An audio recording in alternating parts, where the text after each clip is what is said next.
ਸਤਿ ਸ੍ਰੀ ਅਕਾਲ। Punjabi radio USA, Punjabi TV USA ਦੇ ਉੱਤੇ ਆਪ ਸਭ ਦਾ ਸਵਾਗਤ ਹੈ। ਮੈਂ Rajkanvir Singh programme update immigration ਲੈ ਕੇ ਹਾਜ਼ਰ ਹਾਂ। ਜੁੜ ਚੁੱਕੇ ਨੇ ਮੇਰੇ ਨਾਲ US ਇਮੀਗ੍ਰੇਸ਼ਨ ਦੇ ਅਟਰਨੀ ਜੇ ਟਿਰਕਿਆਣਾ ਜੀ। ਅਟਰਨੀ ਟਿਰਕਿਆਣਾ ਜੀ ਆਇਆਂ ਨੂੰ ਸਵਾਗਤ ਹੈ। ਸਤਿ ਸ੍ਰੀ ਅਕਾਲ ਜੀ। ਧੰਨਵਾਦ ਜੀ ਰਾਜਕਰਨ ਜੀ ਤੇ ਸਤਿ ਸ਼੍ਰੀ ਅਕਾਲ ਜੀ ਸਾਰਿਆਂ ਨੂੰ।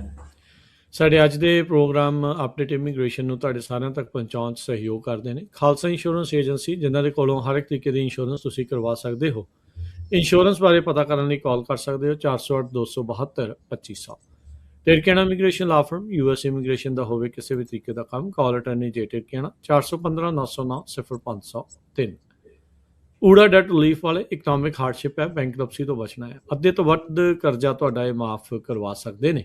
ਕਾਲ ਕਰੋ 888-888-9914। ਇਹਨਾਂ ਸਾਰਿਆਂ ਦਾ ਧੰਨਵਾਦ। ਜੇ ਤੁਸੀਂ ਵੀ ਇਸ ਪ੍ਰੋਗਰਾਮ ਨੂੰ ਸਪਾਂਸਰ ਕਰਨਾ ਚਾਹੁੰਦੇ ਹੋ, ਸੰਪਰਕ ਕਰ ਸਕਦੇ ਹੋ 408-272-5200 4082725200 ਦੇ ਉੱਤੇ।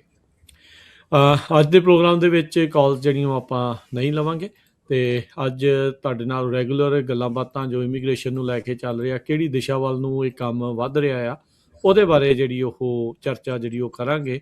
ਕੀ ਸਿਚੁਏਸ਼ਨਸ ਜਿਹੜੀਆਂ ਇਸ ਟਾਈਮ ਸਾਹਮਣੇ ਚੱਲ ਰਹੀਆਂ ਆ। ਅਟਰਨੀ ਟਿਰਕਿਆਣਾ ਜੀ, ਨਿਊਯਾਰਕ ਟਾਈਮਸ ਨੇ ਇੱਕ ਲੇਟਲੀ ਇੱਕ ਆਰਟੀਕਲ ਛਾਪਿਆ ਆ ਵੀ ਜਿਹੜੇ ਗ੍ਰੀਨ ਕਾਰਡ ਹੋਲਡਰਸ ਆ ਉਹਨਾਂ ਨੂੰ ਹੁਣ ਟਾਰਗੇਟ ਕੀਤਾ ਜਾ ਰਿਹਾ ਆ ਇੱਕ ਨਵੇਂ ਰਿਮੂਵਲ ਆਪਰੇਟਸ ਦੇ ਜਿਹੜੇ ਉਹ ਤਹਿਤ। ਸੋ ਇਹ ਡਿਪਾਰਟਮੈਂਟ ਆਫ ਹੋਮਲੈਂਡ ਸਿਕਿਉਰਿਟੀ ਨੇ ਕਹਿੰਦੇ ਇੱਕ ਸਪੈਸ਼ਲ ਯੂਨਿਟ ਹੁਣ ਬਣਾਇਆ ਆ, ਜਿਹਦੇ ਨਾਲ ਹਜ਼ਾਰਾਂ ਹੀ ਜਿਹੜੇ ਇਮੀਗ੍ਰੈਂਟਸ ਆ ਜਿਨ੍ਹਾਂ ਦੇ ਕੋਲ ਗ੍ਰੀਨ ਕਾਰਡਸ ਹੈਗੇ ਆ ਜਾਂ ਪਰਮਾਨੈਂਟ ਰੈਜ਼ੀਡੈਂਸੀ ਆ, ਉਹਨਾਂ ਨੂੰ ਰੀਵੈਟ ਜਿਹੜਾ ਉਹ ਕੀਤਾ ਜਾ ਰਿਹਾ ਆ। ਸੋ ਇਲੀਗਲ ਇਮੀਗ੍ਰੇਸ਼ਨ ਦੇ ਨਾਂ ਦੇ ਉੱਤੇ ਲੋਕਾਂ ਨੂੰ ਬਾਹਰ ਕੱਢਿਆ ਜਾ ਰਿਹਾ ਆ। ਆਪਾਂ ਦੇਖ ਰਹੇ ਹਾਂ ਵੀ ਕਿੱਦਾਂ ਐਨਫੋਰਸਮੈਂਟ ਜਿਹੜੀ ਉਹ ਹੋਈ ਆ, ਤੇ ਹੁਣ ਇਹ ਗ੍ਰੀਨ ਕਾਰਡ ਹੋਲਡਰਸ ਦੇ ਮਗਰ ਵੀ ਆ ਰਹੇ ਜੀ ਰਾਜਕਰਨ ਜੀ। ਸੋ ਗ੍ਰੀਨ ਕਾਰਡ ਹੋਲਡਰਸ ਦੇ ਮਗਰ ਵੀ ਆ ਰਹੇ ਆ ਤੇ ਕਾਫੀ ਵਾਰੀ ਇਸ ਵਿਸ਼ੇ ਉੱਤੇ ਆਪਾਂ ਕਾਫੀ ਵਾਰੀ ਗੱਲ ਵੀ ਕਰ ਚੁੱਕੇ ਹਾਂ ਪਹਿਲਾਂ। ਨਿਊਯਾਰਕ ਟਾਈਮਸ ਨੇ ਭਾਵੇਂ ਹੁਣ ਛਾਪੀ ਹੋਵੇ ਖਬਰ, ਆਪਾਂ ਪੰਜਾਬੀ ਰੇਡੀਓ ਤੇ ਹਮੇਸ਼ਾ ਹੀ ਇਹਦੀ ਗੱਲ ਕਰਦੇ ਆਏ ਹਾਂ। ਦੋ ਇਹਨਾਂ ਨੇ ਰੀਜ਼ਨ ਜਿਹੜੇ ਨਿਊਯਾਰਕ ਟਾਈਮਸ ਵਾਲਿਆਂ ਨੇ ਦਿੱਤੇ ਆ, ਤੁਹਾਨੂੰ ਆਪਾਂ ਉਤੋਂ ਵੀ ਐਕਚੁਅਲੀ ਜ਼ਿਆਦਾ ਦੱਸ ਦੇਣੇ ਆ ਜਿਹੜੇ ਉਹਨਾਂ ਨੇ ਦਿੱਤੇ ਆ। ਜ਼ਰੂਰ। ਨਿਊਯਾਰਕ ਟਾਈਮਸ ਵਾਲੇ ਨੇ ਦੱਸਿਆ ਕਿ ਕਹਿੰਦੇ ਇੱਕ ਤਾਂ ਜਿਹੜੇ ਉਹ ਕਹਿੰਦੇ ਕਿ ਉਹਨਾਂ ਨੂੰ ਲੱਗਿਆ ਕਿ ਕਈ ਜਿਹੜੇ ਫਰਾਡ ਕਰਕੇ ਗ੍ਰੀਨ ਕਾਰਡ ਜਿਹੜੇ ਦਿੱਤੇ ਆ, ਕਿ ਪੂਰੀ ਵੈਟਿੰਗ ਨਹੀਂ ਜਿਹੜੀ ਹੋਈ ਸੀਗੀ। ਤੇ ਇੱਕ ਜਿਹੜੇ ਉਹ ਕਹਿੰਦੇ ਆ ਕਿ ਜਿਹਨਾਂ ਨੇ ਥ੍ਰੈਟਨਿੰਗ ਜਿਹੜੇ ਕਿ ਥ੍ਰੈਟ ਹੈਗਾ ਜਾਂ ਜਿਹਨਾਂ ਨੇ ਆਨਲਾਈਨ ਜਿਹੜੇ ਮੈਸੇਜ ਜਿਹੜੇ ਪੋਸਟ ਕੀਤੇ ਆ। ਅੱਛਾ। ਤੇ ਉਹ ਹੁਣ ਚੀਜ਼ਾਂ ਜਿਹੜੀਆਂ ਸੀਗੀਆਂ ਕਿੱਥੇ ਤੱਕ ਜਿਹੜੀਆਂ ਜਾਂਦੀਆਂ ਹੈ ਨਾ, ਕਿ ਇਹਨਾਂ ਨੇ ਜੇ ਬੰਦੇ ਡਿਪੋਰਟ ਕਰਨੇ, ਜੇ ਮੰਨ ਲਓ ਇਹਨਾਂ ਦਾ ਇਹ ਆਬਜੈਕਟਿਵ ਹੈ ਕਿ ਕੋਈ ਵੀ ਬਹਾਨਾ ਲੱਭ ਕੇ ਜੇ ਇਹ ਕਰ ਸਕਦੇ ਆ, ਤਾਂ ਉਹਦੇ ਵਿੱਚ ਇੱਕ ਬਹਾਨਾ ਇਹਨਾਂ ਦਾ ਇਹ ਵੀ ਹੈਗਾ ਕਿ ਆਨਲਾਈਨ ਤੁਸੀਂ ਕਿਸੇ ਨੂੰ ਥ੍ਰੈਟ ਦਿੱਤਾ। ਅੱਛਾ, ਠੀਕ ਆ। ਤੇ ਉਹ ਜਿਹੜੀ ਚੀਜ਼ ਸੀਗੀ ਉਹ ਕਈ ਵਾਰੀ ਦੱਸਿਆ, ਆਪਣੇ ਜਿਹੜੇ ਕਈ ਛੋਟੇ ਵੀਰ ਵੀ ਸੁਣਦੇ ਆ, ਆਪਾਂ ਅਕਸਰ ਹੀ ਜਿਹੜਾ ਦੇਖਦੇ ਹਾਂ ਨਾ ਕਿ ਕਿਸੇ ਨੇ ਬੰਦੂਕਾਂ ਚਲਾਤੀਆਂ ਬਾਹਰ ਪਹਾੜੀਆਂ ਦੇ ਉੱਤੇ, ਆਪਣੇ ਇਲੀਗਲ ਫਾਇਰਿੰਗ ਕਰਤੀ, ਜਿਹੜੀ ਚੀਜ਼ ਦਾ ਕੋਈ ਫਾਇਦਾ ਨਹੀਂ ਹੋਣਾ ਨਾ, ਉਦਾਂ ਹੀ ਬਸ ਵੈਸੇ ਹੀ ਕਹਿ ਲਓ ਕਿ ਕਲਚਰਲੀ ਜਾਂ ਗਾਣੇ ਗੁਣੇ ਸੁਣ ਕੇ ਜਿਹੜਾ ਸੀਗਾ ਇੱਕ ਯੰਗ ਜਨਰੇਸ਼ਨ 'ਚ ਜਜ਼ਬਾ ਜਿਹਾ ਹੁੰਦਾਗਾ ਆਹ ਕੰਮ ਕਰਕੇ ਦੇਖਣੇ ਆ। ਹਾਂਜੀ। ਉਹ ਚੀਜ਼ਾਂ 'ਚ ਏਦਾਂ ਨਹੀਂ ਕਿ ਆਪਾਂ ਉਹਦੀ ਗੱਲ ਨਹੀਂ ਕੀਤੀ, ਆਪਾਂ 4 ਸਾਲ ਤੋਂ ਉਹਦੀ ਗੱਲ ਕਰਦੇ ਹਾਂ, ਪਰ ਅੱਜ ਦੀ ਡੇਟ ਦੇ ਤੱਕ ਵੀ ਜਿਹੜਾ ਸੀਗਾ ਲੋਕਾਂ ਦੇ ਗ੍ਰੀਨ ਕਾਰਡ ਉਸ ਚੀਜ਼ ਨਾਲ ਜਿਹੜੇ ਕੈਂਸਲ ਜਿਹੜੇ ਹੁੰਦੇ ਆ, ਫੈਲਨੀ ਕਨਵਿਕਸ਼ਨ ਜਿਹੜੀਆਂ ਹੁੰਦੀਆਂ, ਇੱਕ ਚੀਜ਼ ਜਦੋਂ ਸਾਹਮਣੇ ਆਉਂਦੀ ਆ ਉਹ ਸੋਸ਼ਲ ਮੀਡੀਆ ਤੇ ਜਾ ਕੇ ਅਗਲੀ ਪਿਛਲੀਆਂ ਸਾਰੀਆਂ ਕੱਢਦੇ ਆ। ਅੱਛਾ, ਇਹਨੇ ਪਹਿਲਾਂ ਵੀ ਏਦਾਂ ਕੀਤਾ, ਇਹਨੇ ਹੁਣ ਵੀ ਏਦਾਂ ਕੀਤਾ ਸੀਗਾ। ਇੱਕ ਐਕਸੀਡੈਂਟ ਜੇ ਹੁਣ ਹੁੰਦਾ ਉਹ ਪੁਰਾਣੇ ਵੀ ਜਾ ਕੇ ਕੱਢਦੇ ਕਿ ਪਹਿਲਾਂ ਵੀ ਇਹਨੇ ਏਦਾਂ ਕੀਤਾ ਸੀਗਾ, ਉਦਾਂ ਕੀਤਾ ਸੀਗਾ। ਠੀਕ ਹੈ। ਉਹ ਜਿਹੜੀਆਂ ਸਾਰੀਆਂ ਚੀਜ਼ਾਂ ਸਾਹਮਣੇ ਜਿਹੜੀਆਂ ਆਉਂਦੀਆਂ, ਠੀਕ ਹੈ। ਤੇ ਇਹਦੇ ਵਿੱਚ ਹੁਣ ਚੱਕਰ ਕੀ ਪੈ ਗਿਆ ਕਿ ਉਹ ਲੋਕਾਂ ਨੂੰ ਡਿਟੇਨ ਵੀ ਕਰਦੇ ਆ, ਪੁਲਿਸ ਵਾਲੇ ਜਿਹੜੇ ਇਮੀਗ੍ਰੇਸ਼ਨ ਨੂੰ ਵੀ ਰੈਫਰ ਕਰ ਦਿੰਦੇ ਆ, ਤੇ ਉਹ ਨਾਰਮਲ ਬੰਦਾ ਜਿਹਦਾ ਗ੍ਰੀਨ ਕਾਰਡ ਜਿਹਦਾ ਆਇਆ ਹੋਇਆ ਉਹ ਜੇਲ੍ਹ 'ਚ ਪਹੁੰਚ ਜਾਂਦਾ। ਤੁਸੀਂ ਦੇਖ ਲਓ ਇਹ ਚੀਜ਼ਾਂ ਕਰਕੇ। ਇਹ ਪਹਿਲਾਂ ਤੁਸੀਂ ਕਿਸੇ ਨੂੰ ਗੱਲ ਦੱਸੋਗੇ ਏਦਾਂ ਹੋਣਾ, ਉਦੋਂ ਉਹਨੇ ਕਹਿਣਾ ਨਹੀਂ ਇਹ ਉਦਾਂ ਹੀ ਡਰਾਉਂਦੇ ਆ, ਮਜ਼ਾਕ ਕਰਦੇ ਆ, ਜਾਂ ਉਦਾਂ ਹੀ ਖਬਰਾਂ ਪੜ੍ਹਦੇ ਆ, ਇਹ ਤਾਂ ਹੋ ਹੀ ਨਹੀਂ ਸਕਦਾ, ਇਹ ਤਾਂ ਹੋ ਹੀ ਨਹੀਂ ਸਕਦਾ, ਹੈ ਨਾ।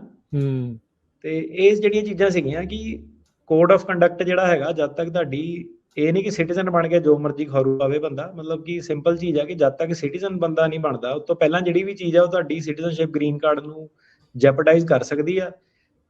ਸਿਟੀਜ਼ਨ ਦੇ ਵਿੱਚ ਜਿਹਨਾਂ ਨੂੰ ਚੱਕਰ ਪੈ ਰਹੇ ਉਹਨਾਂ ਦੇ, ਉਹ ਬਸ ਇਹ ਦੇਖ ਰਹੇ ਕਿ ਇਹਨੇ ਕੋਈ ਝੂਠ ਤਾਂ ਨਹੀਂ ਬੋਲਿਆ ਸੀਗਾ ਗ੍ਰੀਨ ਕਾਰਡ ਦੇ ਵਿੱਚ, ਹਨਾ। ਤੇ ਝੂਠ ਇੱਕ ਚੀਜ਼ ਉਹ ਇਹਨੂੰ ਮੰਨਦੇ ਆ ਕਿ ਤੂੰ ਏਦਾਂ ਦਾ ਕ੍ਰਾਈਮ ਤਾਂ ਨਹੀਂ ਕੀਤਾ ਜਿਹਦੀ ਕਿ ਤੈਨੂੰ ਸਜ਼ਾ ਨਾ ਮਿਲੀ ਹੋਵੇ, ਪਰ ਤੈਨੂੰ ਪਤਾ ਤੂੰ ਉਹ ਕੀਤਾ।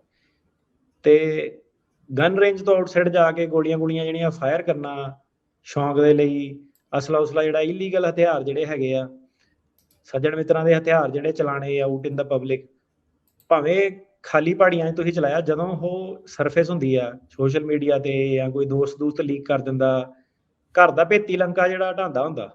ਤੇ ਲੋਕਾਂ ਨੇ ਏਦਾਂ ਕੀਤਾ ਵੀ ਆ, ਉਹ ਇੱਕ ਦੂਜੇ ਨਾਲ ਖਾਰ ਜਿਹੜੀ ਹੁੰਦੀ ਆ, ਜੈਲਸੀ ਬੜੀ ਵੱਡੀ ਚੀਜ਼ ਹੁੰਦੀ ਆ, ਕੋਈ ਅੱਗੇ ਨਿਕਲ ਗਿਆ, ਕਿਸੇ ਦਾ ਕੰਮ ਥੋੜਾ ਵੱਧ ਚੱਲ ਪਿਆ ਹਨਾ। ਤੇ ਉਹਦੇ ਵਿੱਚ ਕੀ ਸੀਗਾ ਕਿ ਉਦੋਂ ਕੀ ਸੀਗਾ ਕਿ ਆਪਾਂ ਐਜ਼ ਅ ਲਾਇਰ ਗੱਲ ਕਰਦੇ ਸੀਗੇ, ਬਾਕੀ ਜਿਹੜੇ ਸੀਗੇ 4-5 ਜਣੇ ਇਕੱਠੇ ਹੋਣੇ, ਕਹਿਣਾ ਯਾਰ ਇਹ ਸਾਡਾ ਕਮਿਊਨਿਟੀ ਆਫ ਇੰਟਰਸਟ ਆ, ਇਹ ਪਤਾ ਨਹੀਂ ਕੀ ਬੋਲੀ ਜਾਂਦਾ। ਕੀ ਉਦੋਂ ਵੀ ਸਿੰਪਲ ਹੀ ਸੀ। ਮੈਂ ਕਿਹਾ ਉਹੀ ਹੈਗਾ, ਆਪਾਂ ਵੀ ਉਮਰਾਂ ਚ ਜਿਹੜੇ ਲੰਘੇ ਹੋਏ ਆ, ਐਂਡ ਆਫ ਦਾ ਡੇ ਕੀ ਹੁੰਦਾ ਕਿ ਜਦੋਂ ਤੁਸੀਂ ਅੱਗੇ ਆਪਣੀ ਏਜ ਚ ਐਡਵਾਂਸ ਕਰਦੇ ਆ, ਹਰੇਕ ਜਿਹੜਾ ਸੱਜਣ ਮਿੱਤਰ ਆ ਉਹ ਤੁਹਾਡੇ ਨਾਲ ਨਹੀਂ ਤੁਰ ਸਕਦਾ ਉਸ ਲੈਵਲ ਤੇ।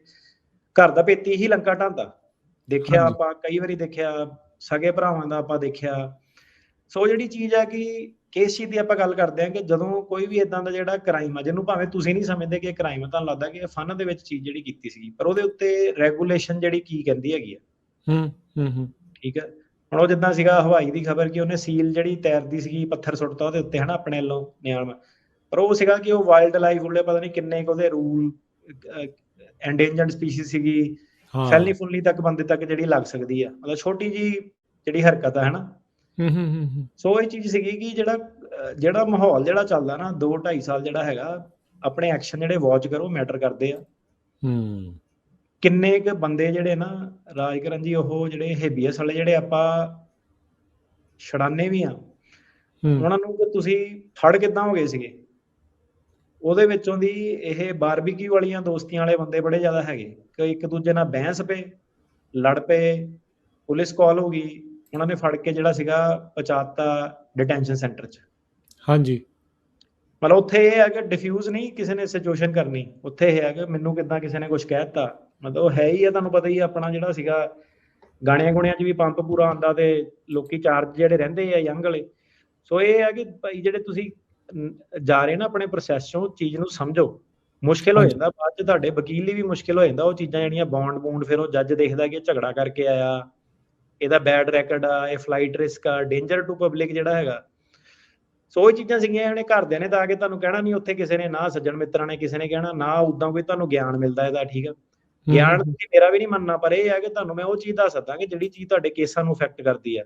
ਸੋ ਇਹ ਚੀਜ਼ ਕਰਕੇ ਜਿਹੜੇ ਸੀਗੇ 10-20% ਜਿਹੜੇ ਹੇਬੀਅਸ ਵਾਲੇ, ਉਹ ਤਾਂ ਜਿਹੜੀ ਆਪਸ 'ਚ ਸੱਜਣ ਮਿੱਤਰਾਂ ਨਾਲ ਬੈਠੇ ਜਿਹੜੇ ਲੜ ਪਏ, ਉਹ ਜੇਲ੍ਹਾਂ 'ਚ ਪਹੁੰਚੇ ਹੋਏ ਬੰਦੇ। ਹੁਣ ਉਹਨਾਂ 'ਚੋਂ ਕੋਈ ਏਦਾਂ ਦੇ ਬੰਦੇ ਵੀ ਆ ਜਿਹੜੇ ਗਲਤ ਸਰਕਟਾਂ ਦੇ ਵਿੱਚ ਪਹੁੰਚ ਗਏ, ਟੈਕਸਸ, ਲੂਈਜ਼ੀਆਨਾ 5th ਸਰਕਟ ਦੇ ਵਿੱਚ, ਜਿੱਥੇ ਕਿ ਜੱਜ ਮਾੜਾ ਮਿਲਿਆ, ਉਹਨੇ ਕਹਿਣਾ ਹੇਬੀਅਸ ਨਹੀਂ ਦੇਣੀ, ਕੇਸ ਜਿਹੜਾ ਮੈਂ ਡਿਨਾਈ ਕਰਨਾ। 2-2 ਮਹੀਨਿਆਂ ਦੇ ਵਿੱਚ ਲੋਕਾਂ ਦੇ ਬੈਗ ਪੈਕ ਹੋਏ ਪਏ ਆ, ਡਿਪੋਰਟ ਹੋ ਗਏ ਬਾਰਬੀਕਿਊ ਵਾਲੀ ਦੋਸਤੀ ਦੇ ਪਿੱਛੇ। ਠੀਕ ਆ, ਸੋ ਲੜਾਈ ਝਗੜਿਆਂ ਦੇ ਵਿੱਚੋਂ ਦੀ ਛੋਟੀ ਮੋਟੀ ਈਗੋਆਂ ਦੀ ਬੈਟਲ, ਚੋਂ ਕੱਖ ਨਹੀਂ ਲੱਭਣਾ। ਆਪਣਾ ਜਿਹੜਾ ਸੀਗਾ ਨਾ ਫੋਕਸ ਜਿਹੜਾ ਕਰੋ, ਟਾਈਮ ਵਧੀਆ ਨਹੀਂ ਚੱਲਦਾ ਪਿਆ ਤੇ ਬਹਾਨਾ ਨਾ ਕੋਈ ਵੀ ਜਿਹੜਾ ਦੋ ਸਰਕਾਰ ਨੂੰ। ਸੋ ਮੇਨ ਚੀਜ਼ ਪਹਿਲੀ ਉਹ ਹੈ ਕਿ ਉਹ ਚੀਜ਼ ਨੂੰ ਫੋਕਸ ਕਰੋ, ਜਿਹੜੀ ਚੀਜ਼ ਆਪਾਂ ਸੋਲਵ ਕਰ ਸਕਦੇ ਹਾਂ। ਠੀਕ ਆ, ਗੱਲਬਾਤ ਨਾਲ। ਤਾਂ ਤੁਹਾਨੂੰ ਉਹੀ ਹੈ ਕਿ ਸਾਰਿਆਂ ਨੂੰ, ਠੀਕ ਆ, 100 ਚੋਂ 90 ਜਣੇ ਮੇਰੀ ਗੱਲ ਨਹੀਂ ਸੁਣਨੀ, ਪਰ ਜਿਹੜੇ 10 ਜਣੇ ਆ ਨਾ ਯਾਰ, ਉਹ ਤੁਸੀਂ ਇਹ ਜਿਹੜੀ ਗਰੁੱਪ ਜੀ ਸੈਟਿੰਗ ਹੁੰਦੀ ਨਾ, ਇਹਦੇ ਵਿੱਚ ਨਾ ਜਾਇਆ ਕਰੋ, ਜਿੱਥੇ ਕਿ ਉਹ ਹਮੇਸ਼ਾ ਉਹਨਾਂ ਦਾ ਸ਼ੁਰੂ ਇਹੀ ਕਿ ਫੇਮਣ ਨੂੰ ਪੁੱਛਦਾ ਮੈਂ ਕੀ ਹੋ ਗਿਆ ਸੀ ਭਾਜੀ, ਏਦਾਂ ਮੇਰਾ ਮਜ਼ਾਕ ਉਡਾਉਣਾ ਸ਼ੁਰੂ ਕਰਤਾ, 4 ਜਣੇ ਨੇ ਏਦਾਂ ਕਰਤਾ ਓਦਾਂ ਕਰਤਾ। ਉਹ ਹੁਣ ਸੈਂਸ ਆਫ ਹਿਊਮਰ ਹੈ ਹੀ ਉਹੀ ਹੈਗਾ, ਇੱਕ ਦੂਜੇ ਦੀ ਲੱਤ ਖਿੱਚਣੀ, ਕਈ ਵਾਰੀ ਇੱਕ ਬੰਦਾ ਨਹੀਂ ਜਰਦਾ, ਦੂਜਾ ਬੰਦਾ ਨਹੀਂ ਜਰਦਾ, ਗੁੱਟਬਾਜੀ ਚੱਲਦੀ ਆ, ਉਹ ਵਾਲੀਆਂ ਪ੍ਰੋਬਲਮਾਂ। ਠੀਕ ਆ, ਫਿਰ ਦੂਸਰੀ ਪ੍ਰੋਬਲਮ ਇਹ ਹੈ ਜਿਹੜੀ ਸਭ ਤੋਂ ਵੱਡੀ ਫੇਸ ਹੁੰਦੀ ਆ, ਘਰ ਵਾਲੀ ਦੀ ਲੜਾਈ। ਹਾਂਜੀ, ਬਾਅਦ ਚ ਘਰ ਵਾਲੀ ਨੇ ਫੋਨ ਕਰਕੇ ਰੋ ਕੇ ਦੱਸਣਾ ਕਿ ਨਹੀਂ ਮੇਰੇ ਕੋਲ ਗਲਤੀ ਹੋ ਗਈ, ਮੈਂ ਪੁਲਿਸ ਨੂੰ ਕਾਲ ਕਰਤੀ। ਉਹ ਜਿਹੜੇ ਝਗੜੇ, ਲੜਾਈ ਝਗੜੇ, ਠੀਕ ਆ, ਆਪਸ ਚ, ਉਹ ਹੁਣ ਕੀ ਹੁੰਦਾ ਕਿ ਕਈ ਵਾਰੀ ਇਹ ਫੈਕਟ ਹੈਗਾ, ਉਸ ਤੋਂ ਬਾਅਦ ਉਹ ਜਾਂਦੇ ਪਿੱਛੇ, ਜਿਹੜਾ ਸਾਰੀ ਚੀਜ਼ ਚੈੱਕ ਕਰਦੇ ਹਨਾ। ਕਈ ਵਾਰੀ ਗੁਆਂਢੀਆਂ ਗੁੰਡੀਆਂ ਨੂੰ ਵੀ ਪੁੱਛ ਲੈਂਦੇ ਆ, ਇਨਕੁਆਇਰੀ ਕਰ ਲੈਂਦੇ ਆ, ਨਿਆਣਿਆਂ ਨੂੰ ਵੀ ਲੱਗ ਬੁਲਾ ਕੇ ਪੁੱਛ ਲੈਂਦੇ ਆ, ਤੇ ਉਦੋਂ ਤੁਸੀਂ ਕੰਟਰੋਲ ਨਹੀਂ ਕਰ, ਅਗਲਿਆਂ ਦਾ ਤਰੀਕਾ ਹੈਗਾ ਉਹਦੇ ਵਿੱਚ। ਕਈ ਵਾਰੀ ਏਦਾਂ ਹੁੰਦਾ ਕਿ ਉਹ ਪੂਰੀ ਜਿਹੜੀ ਹਿਸਟਰੀ ਹੁੰਦੀ ਕਿ ਨਹੀਂ, ਇਹ ਤਾਂ ਪਹਿਲਾਂ ਵੀ ਲੜਦੇ ਸੀਗੇ, ਪਹਿਲਾਂ ਵੀ ਇਹਨੇ ਏਦਾਂ ਕੀਤਾ, ਏਦਾਂ ਦੀਆਂ ਕਈ ਚੀਜ਼ਾਂ ਜਿਹੜੀਆਂ ਸਾਹਮਣੇ ਆ ਜਾਂਦੀਆਂ। ਤੇ ਕਈ ਬੰਦੇ ਉਸ ਚੱਕਰਾਂ ਦੇ ਵਿੱਚ ਵੀ, ਇਹ ਤੁਹਾਨੂੰ ਲੇਕਨ ਰਾਇਲੀ ਐਕਟ, ਡੋਮੈਸਟਿਕ ਵਾਇਲੈਂਸ ਵਗੈਰਾ ਕਈ ਚੀਜ਼ਾਂ ਤੁਹਾਡੇ ਨਾਲ ਰੇਡੀਓ ਤੇ ਡਿਸਕਸ ਕਰ ਚੁੱਕੇ ਆ। ਜੀ, ਉਹ ਵੀ ਕਈ ਵਾਰੀ ਜਿਹੜਾ ਸੀਗਾ ਮੀਆਂ ਵੀ ਵਾਲਾ ਝਗੜਾ ਹੀ ਸੀਗਾ ਕਿ ਬੰਦਾ ਆਰਾਮ ਨਾਲ ਰਾਤ ਨੂੰ ਬੈਠਾ ਰੋਟੀ ਖਾਂਦਾ, ਉਹ ਜੇਲ੍ਹ 'ਚ ਪਹੁੰਚ ਜਾਂਦਾ। ਹੁਣ ਜਿਹੜੀ ਘਰ ਵਾਲਾ ਵਾ, ਉਹਦਾ ਕੇਸ ਪ੍ਰਾਇਮਰੀ ਆ, ਉਹ ਟੈਕਸਸ 'ਚ ਡਿਨਾਈ ਹੋ ਗਿਆ। ਜਿਹੜਾ ਘਰ ਵਾਲੀ ਦਾ ਕੇਸ ਆ, ਉਹ ਘਰ ਵਾਲੇ ਤੇ ਡਿਪੈਂਡ ਸੀਗਾ, ਉਹ ਵੀ ਖਰਾਬ ਹੋ ਜਾਂਦਾ। ਨਿਆਣੇ ਜਿਹੜੇ ਸਕੂਲ 'ਚ ਪੜ੍ਹਦੇ ਆ, ਉਹ ਘਰ ਵਾਲੀ ਤੇ ਡਿਪੈਂਡ ਆ, ਉਹਨਾਂ ਦਾ ਖਰਾਬ ਹੋ ਜਾਂਦਾ। ਕਿ ਮਤਲਬ ਕਿ ਏਦਾਂ ਕਿ ਛੋਟੀਆਂ ਜਿਹੜੀਆਂ ਚੀਜ਼ਾਂ ਪੂਰਾ 1 2 3 ਮਹੀਨੇ ਦੇ ਵਿੱਚ ਜਿਹੜਾ ਸੀਗਾ ਬੰਦੇ ਦਾ ਪੂਰਾ ਜਿਹੜਾ ਕੇਸ ਜਿਹੜਾ ਖਰਾਬ ਜਿਹੜਾ ਕਰ ਦਿੰਦੀਆਂ, ਕਿਉਂਕਿ ਲੋਕੀ ਜਿਹੜੀ ਸੀ ਉਹ ਚੀਜ਼ ਨੂੰ ਕਾਫੀ ਫੋਰ ਗ੍ਰਾਂਟਡ ਲੈਂਦੇ ਆ, ਸੀਰੀਅਸ ਨਹੀਂ ਲੈ ਰਹੇ, ਸੀਰੀਅਸ ਨਹੀਂ ਲੈਂਦੇ ਕਿ ਜਿਹੜਾ ਸੀਗਾ ਕਲਚਰਲੀ ਲਾ ਲਓ ਕਿ ਇੱਕ ਡਿਸਾਈਡਿੰਗ ਪੁਆਇੰਟ ਜਿਹਾ ਇੱਕ ਆ ਗਿਆ ਸੋਸ਼ਲ ਮੀਡੀਆ ਰੀਲਾਂ ਦੇ ਕਲਚਰ ਚੋਂ ਨਿਕਲ ਕੇ। ਇੱਕ ਮੈਂ ਕਿਹਾ ਜਿਹੜਾ ਕਿ ਫੈਕਟ ਜਿਹੜਾ ਕੀ ਹੈ ਕਿ ਅਸਲੀਅਤ ਆਪਣੇ ਨਾਲ ਕਿੱਦਾਂ ਟਰੀਟਮੈਂਟ ਇੱਥੇ ਹੋ ਰਹੀ ਹੈ, ਨੀਡ ਆਫ ਦੀ ਆਵਰ ਕੀ ਹੈਗੀ ਆ, ਉਹ ਚੀਜ਼ ਵੱਲ ਫੋਕਸ ਕਰਨ ਦੀ ਲੋੜ ਜਿਹੜੀ ਕਾਫੀ ਜ਼ਿਆਦਾ ਜਿਹੜੀ ਹੈਗੀ ਆ। 7 ਤੋਂ 10% ਜਿਹੜੇ ਅਸਾਈਲਮ ਦੇ ਗ੍ਰਾਂਟ ਰੇਟ ਆ, ਠੀਕ ਆ, ਸਿੱਧਾ ਜਿਹੜਾ ਹਿਸਾਬ ਕਿਤਾਬ ਆ, ਵਕੀਲ ਨੇ ਜਾਂ ਵਕੀਲਾਂ ਨੇ ਟੈਕਨੀਕਲ ਜਿਹੜਾ ਕੰਮ ਕਰਨਾ ਉਹਨਾਂ ਨੇ ਇੱਥੇ ਰਹਿਣਾ, ਕਿਤੇ ਨਹੀਂ ਜਾਣਾ ਜੀ। ਤੁਹਾਡੇ ਕੋਲ ਇੱਕ ਟਾਈਮ ਫਰੇਮ ਹੈਗਾ 1 ਸਾਲ 2 ਸਾਲ 3 ਸਾਲ, ਉਹਦੇ ਵਿੱਚ ਤੁਹਾਡੇ ਕੇਸ ਦਾ ਫੈਸਲਾ ਹੋਣਾ।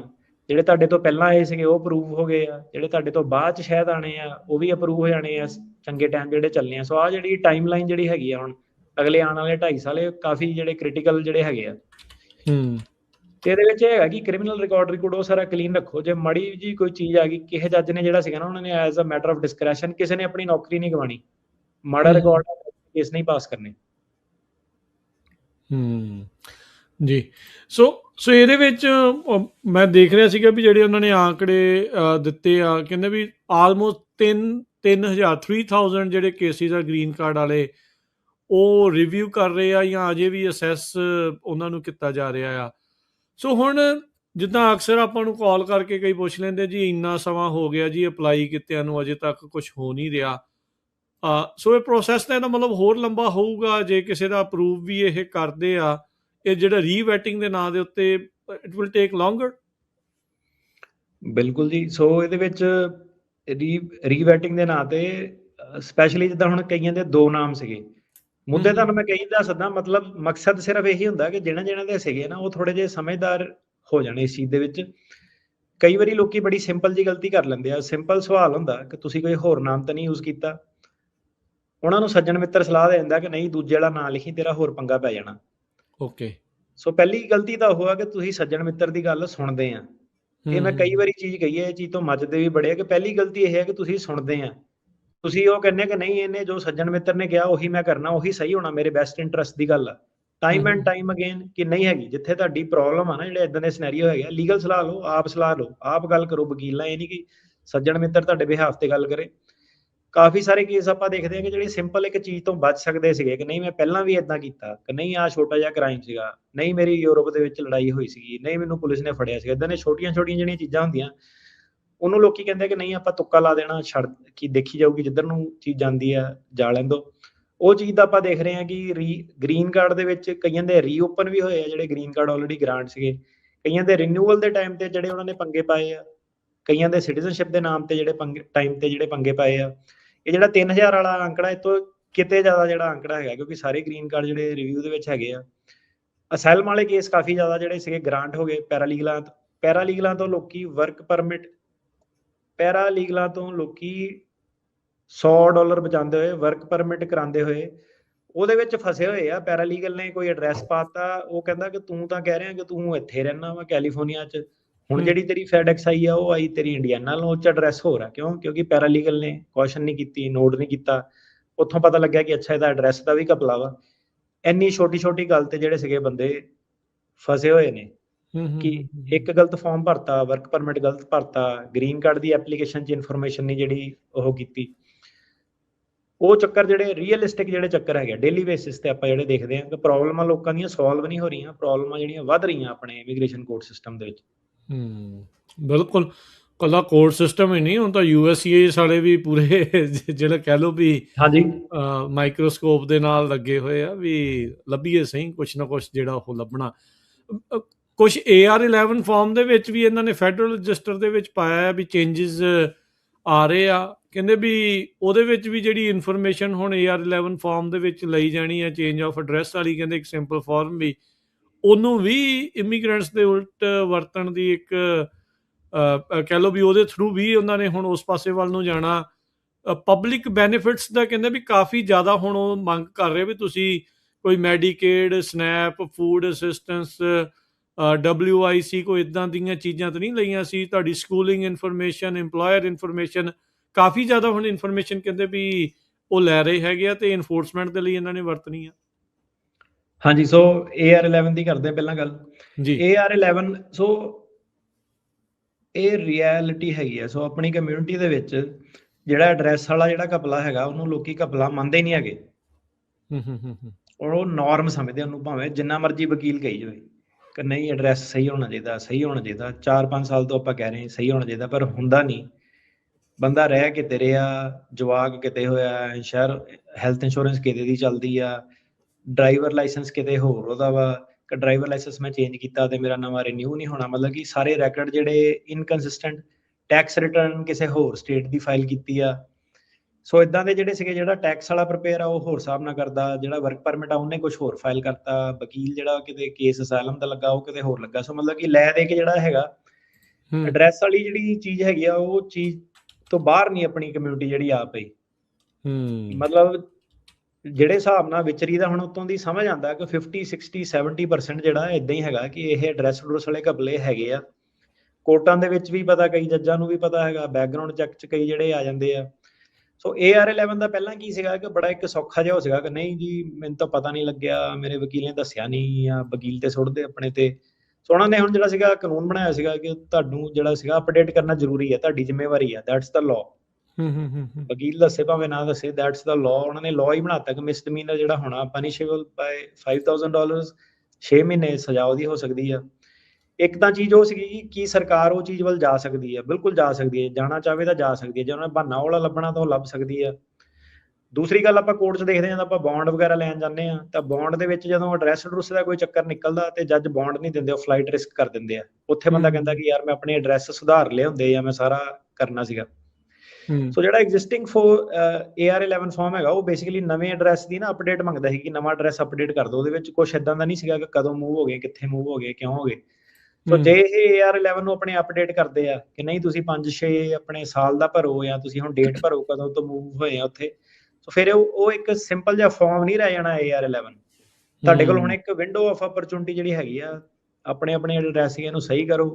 AR11 ਫਾਰਮ ਜਿਹੜੇ ਇਮੀਗ੍ਰੇਸ਼ਨ ਕੋਰਟ 'ਚ ਉਹਨਾਂ ਨੂੰ ਛੱਡ ਕੇ ਜਿਹੜੇ ਬਾਕੀ USCIS ਵਗੈਰਾ 'ਚ ਸਾਰੇ ਜਿਹੜੇ ਹੈਗੇ ਆ, ਉਹਨਾਂ ਨੂੰ AR11 ਫਾਰਮ ਭਰਨਾ ਹੁੰਦਾ। ਜਿਹੜੇ ਇਮੀਗ੍ਰੇਸ਼ਨ ਕੋਰਟ ਸਿਸਟਮ 'ਚ ਹੈਗੇ ਉਹਨਾਂ ਨੂੰ E33 ਭਰਨਾ ਹੁੰਦਾ।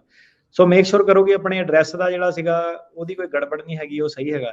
ਤੇ ਜ਼ਿਆਦਾਤਰ ਲੋਕ ਇਹ ਚੀਜ਼ ਤੋਂ ਭੱਜਦੇ ਇਸ ਕਰਕੇ ਆ, ਦੋ ਕਾਰਨਾਂ ਕਰਕੇ, ਕਿ ਨਹੀਂ ਮੈਨੂੰ ਜੱਜ ਨਾ ਮਾੜਾ ਆ ਜਾਵੇ, ਨਹੀਂ ਮੇਰੇ ਕੇਸ ਤੇ ਕੋਈ ਹਰਕਤ ਨਾ ਹੋ ਜਾਵੇ, ਨਹੀਂ ਮੇਰਾ ਲਾਇਸੈਂਸ ਨਾ ਚਲਾ ਜਾਵੇ।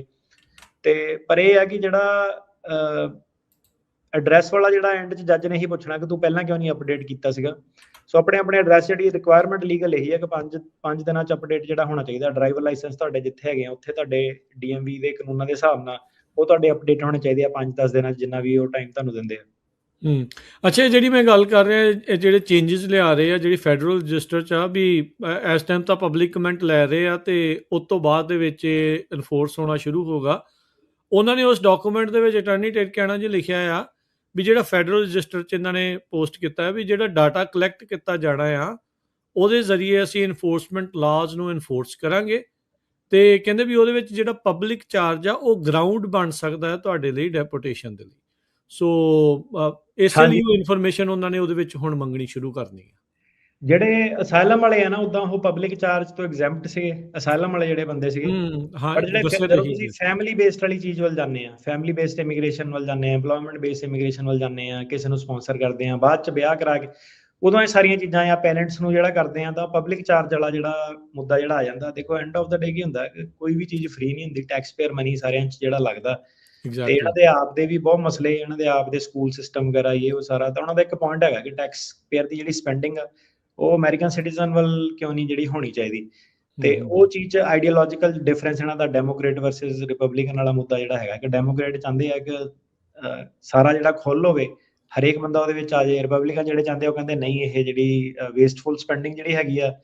ਤੇ ਜਿਹੜੇ ਰਿਪਬਲਿਕਨ ਆ ਉਹ ਜਿਹੜੀ ਪਬਲਿਕ ਚਾਰਜ ਦੇ ਮੁੱਦੇ ਨੂੰ ਇਸ ਤਰ੍ਹਾਂ ਦੇਖਦੇ ਆ। ਜੀ ਜੀ ਬਿਲਕੁਲ। ਅਟਾਰਨੀ ਟਿਰਕੈਣਾ ਜੀ, ਹੁਣ ਜੇ ਤੁਸੀਂ ਸਾਰੇ ਜਾਣੇ ਜਿਹੜੇ USCIS ਦੀ ਜਿਹੜੀ ਪ੍ਰੈਸ ਵਾਲਾ ਪਾਰਟ ਆ, ਨਿਊਜ਼ ਵਾਲਾ ਪਾਰਟ ਆ, ਜੇ ਉਹਦੇ ਵਿੱਚ ਤੁਸੀਂ ਜਾ ਕੇ ਦੇਖਦੇ ਆ, ਐਵਰੀ ਵੀਕ ਆਪਾਂ ਨੂੰ ਇਹ ਜਿਹੜੀਆਂ ਨਿਊਜ਼ ਆਉਂਦੀਆਂ ਡੀਨੈਚੁਰਲਾਈਜੇਸ਼ਨ ਵਾਲੀਆਂ।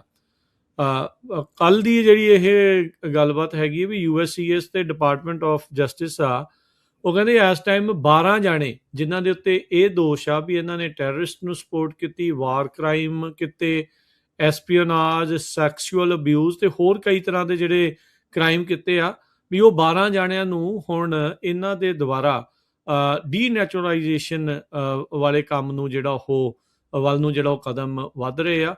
ਸੋ ਆਪਾਂ ਲਾਸਟ ਟਾਈਮ ਵੀ ਗੱਲ ਕੀਤੀ ਸੀ ਵੀ ਦੇਰ ਆਰ ਹੰਡਰਡਸ ਆਫ ਐਪਲੀਕੇਸ਼ਨ ਜਿਹੜੀਆਂ ਡੀਨੈਚੁਰਲਾਈਜੇਸ਼ਨ ਵਾਲੇ ਪਾਸੇ ਨੂੰ ਵੱਧ ਰਹੀਆਂ ਆ।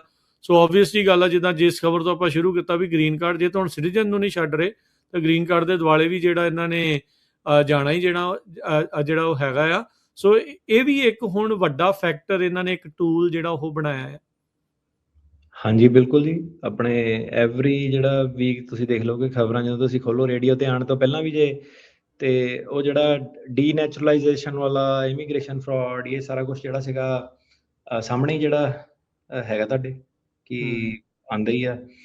ਇੱਕ ਲਾਇਰ ਕੋਈ ਲੋਰੈਂਜ਼ੋ ਕਰਕੇ ਲਾਸਟ ਨੇਮ ਸੀਗਾ, ਉਹਨਾਂ ਨੂੰ ਇਹਨਾਂ ਨੇ ਟਾਰਗੇਟ ਕੀਤਾ, ਕਹਿੰਦੇ ਪਤਾ ਨਹੀਂ 750 EMPLOYE ਰੱਖੇ ਸੀਗੇ, ਵਾਵਾ ਦਾ ਜਿਹੜਾ ਸੀਗਾ ਫਰਾਡ ਜਿਹੜਾ ਕਰਦੇ ਸੀਗੇ ਅਪਫਰੰਟ ਹੀ, ਤੇ ਲਾਇਰ ਨੂੰ ਸੂ ਕੀਤਾ ਕਿ ਕਲਾਇੰਟਾਂ ਨੇ ਜਿਹਨਾਂ ਨੇ ਕਰਾਉਣਾ ਵੀ ਨਹੀਂ ਸੀ ਉਹਨਾਂ ਦੇ ਵੀ ਧੱਕੇ ਨਾਲ ਜਿਹੜੇ ਕਰਾਏ ਆ। ਹੁਣ ਤੁਸੀਂ ਵਾਪਸ ਜਦੋਂ ਜਾ ਕੇ ਦੇਖੋ ਸਾਡੇ ਸ਼ੋਅ ਤਾਂ ਇਹਦੇ ਬਾਰੇ ਕਦੋਂ ਦੀ ਗੱਲ ਆਪਾਂ ਕੀਤੀ ਕਿ ਯਾਰ ਇਹ ਜਿਹੜੇ ਮਾਸ ਫੈਕਟਰੀ ਸਟਾਈਲ ਜਿਹੜੇ ਝੂਠ ਉਹ ਕਰਦੇ ਆ, ਤੁਸੀਂ ਨਾਲ ਜਿਹੜਾ ਫਸ ਜਾਣਾ ਉਹਦੇ ਵਿੱਚ। ਪਰ ਆਪਣਾ ਲੋਕਾਂ ਨੇ ਕੀਤਾ ਕਰਦੇ ਹੋਏ, ਕਈ ਲੋਕੀ ਡਰੇ ਆਪਣਾ ਜਿਹੜਾ ਕਰਕੇ ਕਿ ਨਹੀਂ ਉਧਰ ਨੂੰ ਜਾਣਾ, ਸਹੀ ਰਹਿ ਗਏ। ਹੁਣ ਕਹਿੰਦੇ ਵੀ ਹੈ ਕਿ ਯਾਰ ਉਦੋਂ ਤੁਸੀਂ ਸਹੀ ਸਲਾਹ ਦਿੱਤੀ ਸੀ, ਪੁੱਠਾ ਕੰਮ ਨਾ ਕਰੋ। ਤੇ ਪਰ ਕਈ ਜਣੇ ਜਿਹੜੇ ਗਏ ਹੋਏ ਆ, ਹੁਣ ਉਹ ਲੋਕਾਂ ਨੇ ਕਈਆਂ ਨੇ ਜਿਹੜਾ ਗ੍ਰੀਨ ਕਾਰਡ ਵੀ ਲਿਆ ਵਾ, ਉਹ ਸਾਰੇ ਚੀਜ਼ਾਂ ਜਦੋਂ ਵੈਟ ਹੋਣੀਆਂ ਜਾਂ ਉਹਨਾਂ ਨੇ ਸਿਟੀਜ਼ਨ ਬਣਨਾ, ਭਾਵੇਂ ਉਹਨਾਂ ਨੂੰ ਲੱਗਦਾ ਜ਼ਰੂਰ ਹੋਣਾ ਕਿ ਮੈਂ ਟਿਕਾਣੇ ਤੇ ਪਹੁੰਚ ਗਿਆ, ਬਟ ਨਾਟ ਕੁਆਇਟ ਰਾਈਟ, ਕਿਉਂਕਿ 2.5 ਸਾਲ ਅਜੇ ਪਏ ਇਹਨਾਂ ਨੇ। ਉਹ ਜਿਹੜੇ ਸੀਗੇ ਵਾਵਾ ਵੂਵਾ ਸਾਰੇ ਇਹਨਾਂ ਨੇ ਜਿਹੜਾ ਸੀਗਾ ਇਨਵੈਸਟੀਗੇਟ ਤਾਂ ਕਰੂਗੇ ਹੀ ਕਰੂਗੇ। ਅਗਲੇ ਖੁਦ ਹੀ ਕਹਿ ਰਹੇ 2 ਸਾਲ ਤਾਂ ਉਹਨਾਂ ਨੂੰ ਵਾਰਨਿੰਗ ਦਿੰਦੇ ਹੋ ਗਏ ਆਪਣੀ ਵੈਬਸਾਈਟ ਤੇ ਕਿ ਨਾ ਕਰੋ ਨਾ ਕਰੋ। ਜੀ ਜੀ ਬਿਲਕੁਲ। ਤੇ ਅਟਾਰਨੀ ਟਰ ਕਹਿਣਾ ਜੀ ਇਸ ਟਾਈਮ ਜੇ ਤੁਸੀਂ ਥੋੜਾ ਜਿਹਾ ਕੋਰਟਸ ਦੇ ਬਾਰੇ ਸਾਨੂੰ ਦੱਸਿਓ ਵੀ ਰਾਈਟ ਨਾਓ ਕਿੱਦਾਂ ਦੀ ਜਿਹੜੀ ਸਿਚੁਏਸ਼ਨ ਆ ਉਹ ਆਪਾਂ ਨੂੰ ਉੱਥੇ ਦਿਖ ਰਹੀ ਆ। ਸੋ ਕੋਰਟਸ ਦੇ ਵਿੱਚ ਐਕਚੁਅਲੀ ਜਿਹੜੇ ਵੀ ਹੁਣ ਜਿਹੜੇ ਐਗਜ਼ਿਸਟਿੰਗ ਜੱਜ ਹੈਗੇ ਆ, ਭਾਵੇਂ ਜਿਹੜੇ ਚੰਗੇ ਵੀ ਸੀਗੇ, ਸਟ੍ਰਿਕਟ ਤਾਂ ਹੋ ਗਏ ਕਿਉਂਕਿ ਜੌਬ ਜੂਬ ਆਪਣੀ ਬਚਾਣੀ ਉਹਨਾਂ ਨੇ, ਸਿੱਧਾ ਜਿਹਾ ਹਿਸਾਬ। ਜਿਹੜੇ ਕਈ ਨਵੇਂ ਜੱਜ ਆਏ ਆ, ਪਹਿਲਾਂ ਆਪਾਂ ਨੂੰ ਲੱਗਦਾ ਸੀਗਾ ਸਾਰੇ ਸਿੱਧੇ ਸਟ੍ਰਿਕਟ ਆ, ਬੁਰੇ ਹੋਣੇ ਆ, ਉਹਨਾਂ ਦੀ ਬੋਲੀ ਬੋਲਨੇ ਆ, ਪਰ ਇਦਾਂ ਦਾ ਹੈ ਨੀਗਾ ਕੰਮ। ਕਈ ਜਿਹੜੇ ਜੱਜ ਹੈਗੇ ਉਹ ਸਟੈਂਡ ਲੈ ਰਹੇ ਆ ਪੂਰਾ, ਜਿੱਦਾਂ ਡਿਪਾਰਟਮੈਂਟ ਕਹਿੰਦਾ ਕਿ ਨਹੀਂ ਪ੍ਰੀ ਟਰਮਿਟ ਕਰ ਦੇਣਾ। ਉਹ ਕਈ ਹੈਗੇ ਮਿਲਟਰੀ ਜੱਜ, ਉਹਨਾਂ ਨੇ ਸਟੈਂਡ ਲਿਆ ਕਿ ਨਹੀਂ ਇਹਨਾਂ ਨੇ ਇਨਫ ਕੀਤਾ, ਪ੍ਰੀ ਟਰਮਿਟ ਨਹੀਂ ਹੋਣਾ, ਇਹਨੂੰ ਮੈਂ ਟਰਾਇਲ ਤੇ ਲੈ ਕੇ ਜਾਣਾ, ਇਹਨੂੰ ਤਰੀਕ ਅੱਗੇ ਦਿਓ ਜੀ। ਤੇ ਇਹਦੇ ਵਿੱਚ ਹੁਣ ਦੇਖੋ ਜੀ ਪਰਸਨੈਲਿਟੀਜ਼ ਵੀ ਜੱਜਾਂ ਦੀਆਂ ਆ ਜਾਂਦੀਆਂ ਕਿ ਕਈ ਜੱਜ ਜਿਹੜੇ ਇਦਾਂ ਦੇ ਵੀ ਤੁਹਾਨੂੰ ਪਤਾ ਹੀ ਆ ਸਾਰਿਆਂ ਨੂੰ, ਹਨਾ, ਕਿ ਜਿਨ੍ਹਾਂ ਨੇ ਕੇਸ ਉਡਾਉਣਾ ਹੀ ਉਡਾਉਣਾ, ਨੋ ਮੈਟਰ ਵਾਟ, ਪਹਿਲਾਂ ਜਾਂ ਬਾਅਦ। ਤੇ ਉਹਨਾਂ ਦੇ ਕੋਲ ਹੁਣ ਜਿਹੜਾ ਥੋੜਾ ਜਿਹਾ ਸੌਖਾ ਤਰੀਕਾ ਕਰਨ ਦਾ, ਉਹਨੇ ਕਹਿਣਾ ਨਹੀਂ ਜਿਹੜਾ ਨਵਾਂ ਫੈਸਲਾ ਉਹ ਇਦਾਂ ਵਾ ਕਿ ਜੇ ਬੰਦੇ ਦੇ ਗੰਭੀਰ ਸੱਟ ਨਹੀਂ ਲੱਗੀ ਇਹਦਾ ਕੇਸ ਉਡਾ ਦਿਓ, ਤਰੀਕ ਸੁਣਨ ਦੀ ਲੋੜ ਨਹੀਂ ਕੋਈ ਹੈਗੀ। ਸੋ ਇਦਾਂ ਦੀਆਂ ਚੀਜ਼ਾਂ ਜਿਹੜੀਆਂ ਕਾਫੀ ਜਿਹੜੀਆਂ ਕੋਰਟਸ ਦੇ ਵਿੱਚ ਜਿਹੜੀਆਂ ਚੱਲ ਰਹੀਆਂ। ਇਫੈਕਟਿਵ ਰੇਟ ਜਿਹੜਾ ਉਹੀ ਹੈਗਾ 7 ਤੋਂ 10% ਸਮਵੇਅਰ ਹੈਗਾ। ਤੇ ਜਿਹੜਾ ਸਭ ਤੋਂ ਮੇਨ ਮੁੱਦਾ ਜਿਹੜਾ ਘੁੰਮ ਫਿਰ ਕੇ ਗੱਲ ਉੱਥੇ ਹੀ ਆਉਂਦੀ ਕਿ ਸਭ ਤੋਂ ਗੰਭੀਰ ਸੱਟ ਜਿਹੜੀ ਆ ਉਹ ਕੀ ਲੱਗੀ ਆ। ਉਹ ਮਤਲਬ ਇਹ ਨਹੀਂ ਕਹਿੰਦੇ ਕਿ ਮੇਰੇ ਮੈਂ ਤੁਰ ਨਹੀਂ ਸਕਦਾ ਸੀਗਾ, ਇਹਨੂੰ ਸੱਟ ਨਹੀਂ ਉਹ ਕਹਿੰਦੇ ਉਦੋਂ, ਉਹ ਸੱਟ ਇਹਨੂੰ ਕਹਿੰਦੇ ਕਿ ਬੰਦਾ ਐਕਚੁਅਲ 'ਚ ਤੁਰ ਨਹੀਂ ਸਕਦਾ, ਹੁਣ ਵੀ ਨਹੀਂ ਤੁਰ ਸਕਦਾ, ਰਾਈਟ। ਸੋ ਦੋਨੋਂ ਚੀਜ਼ਾਂ ਜਿਹੜਾ ਇੱਕ ਜਿਹੜਾ ਫਰਕ ਆ ਉਹ ਲੈਵਲ ਤੇ ਗੱਲਾਂ ਜਿਹੜੀਆਂ ਪਹੁੰਚ ਗਈਆਂ।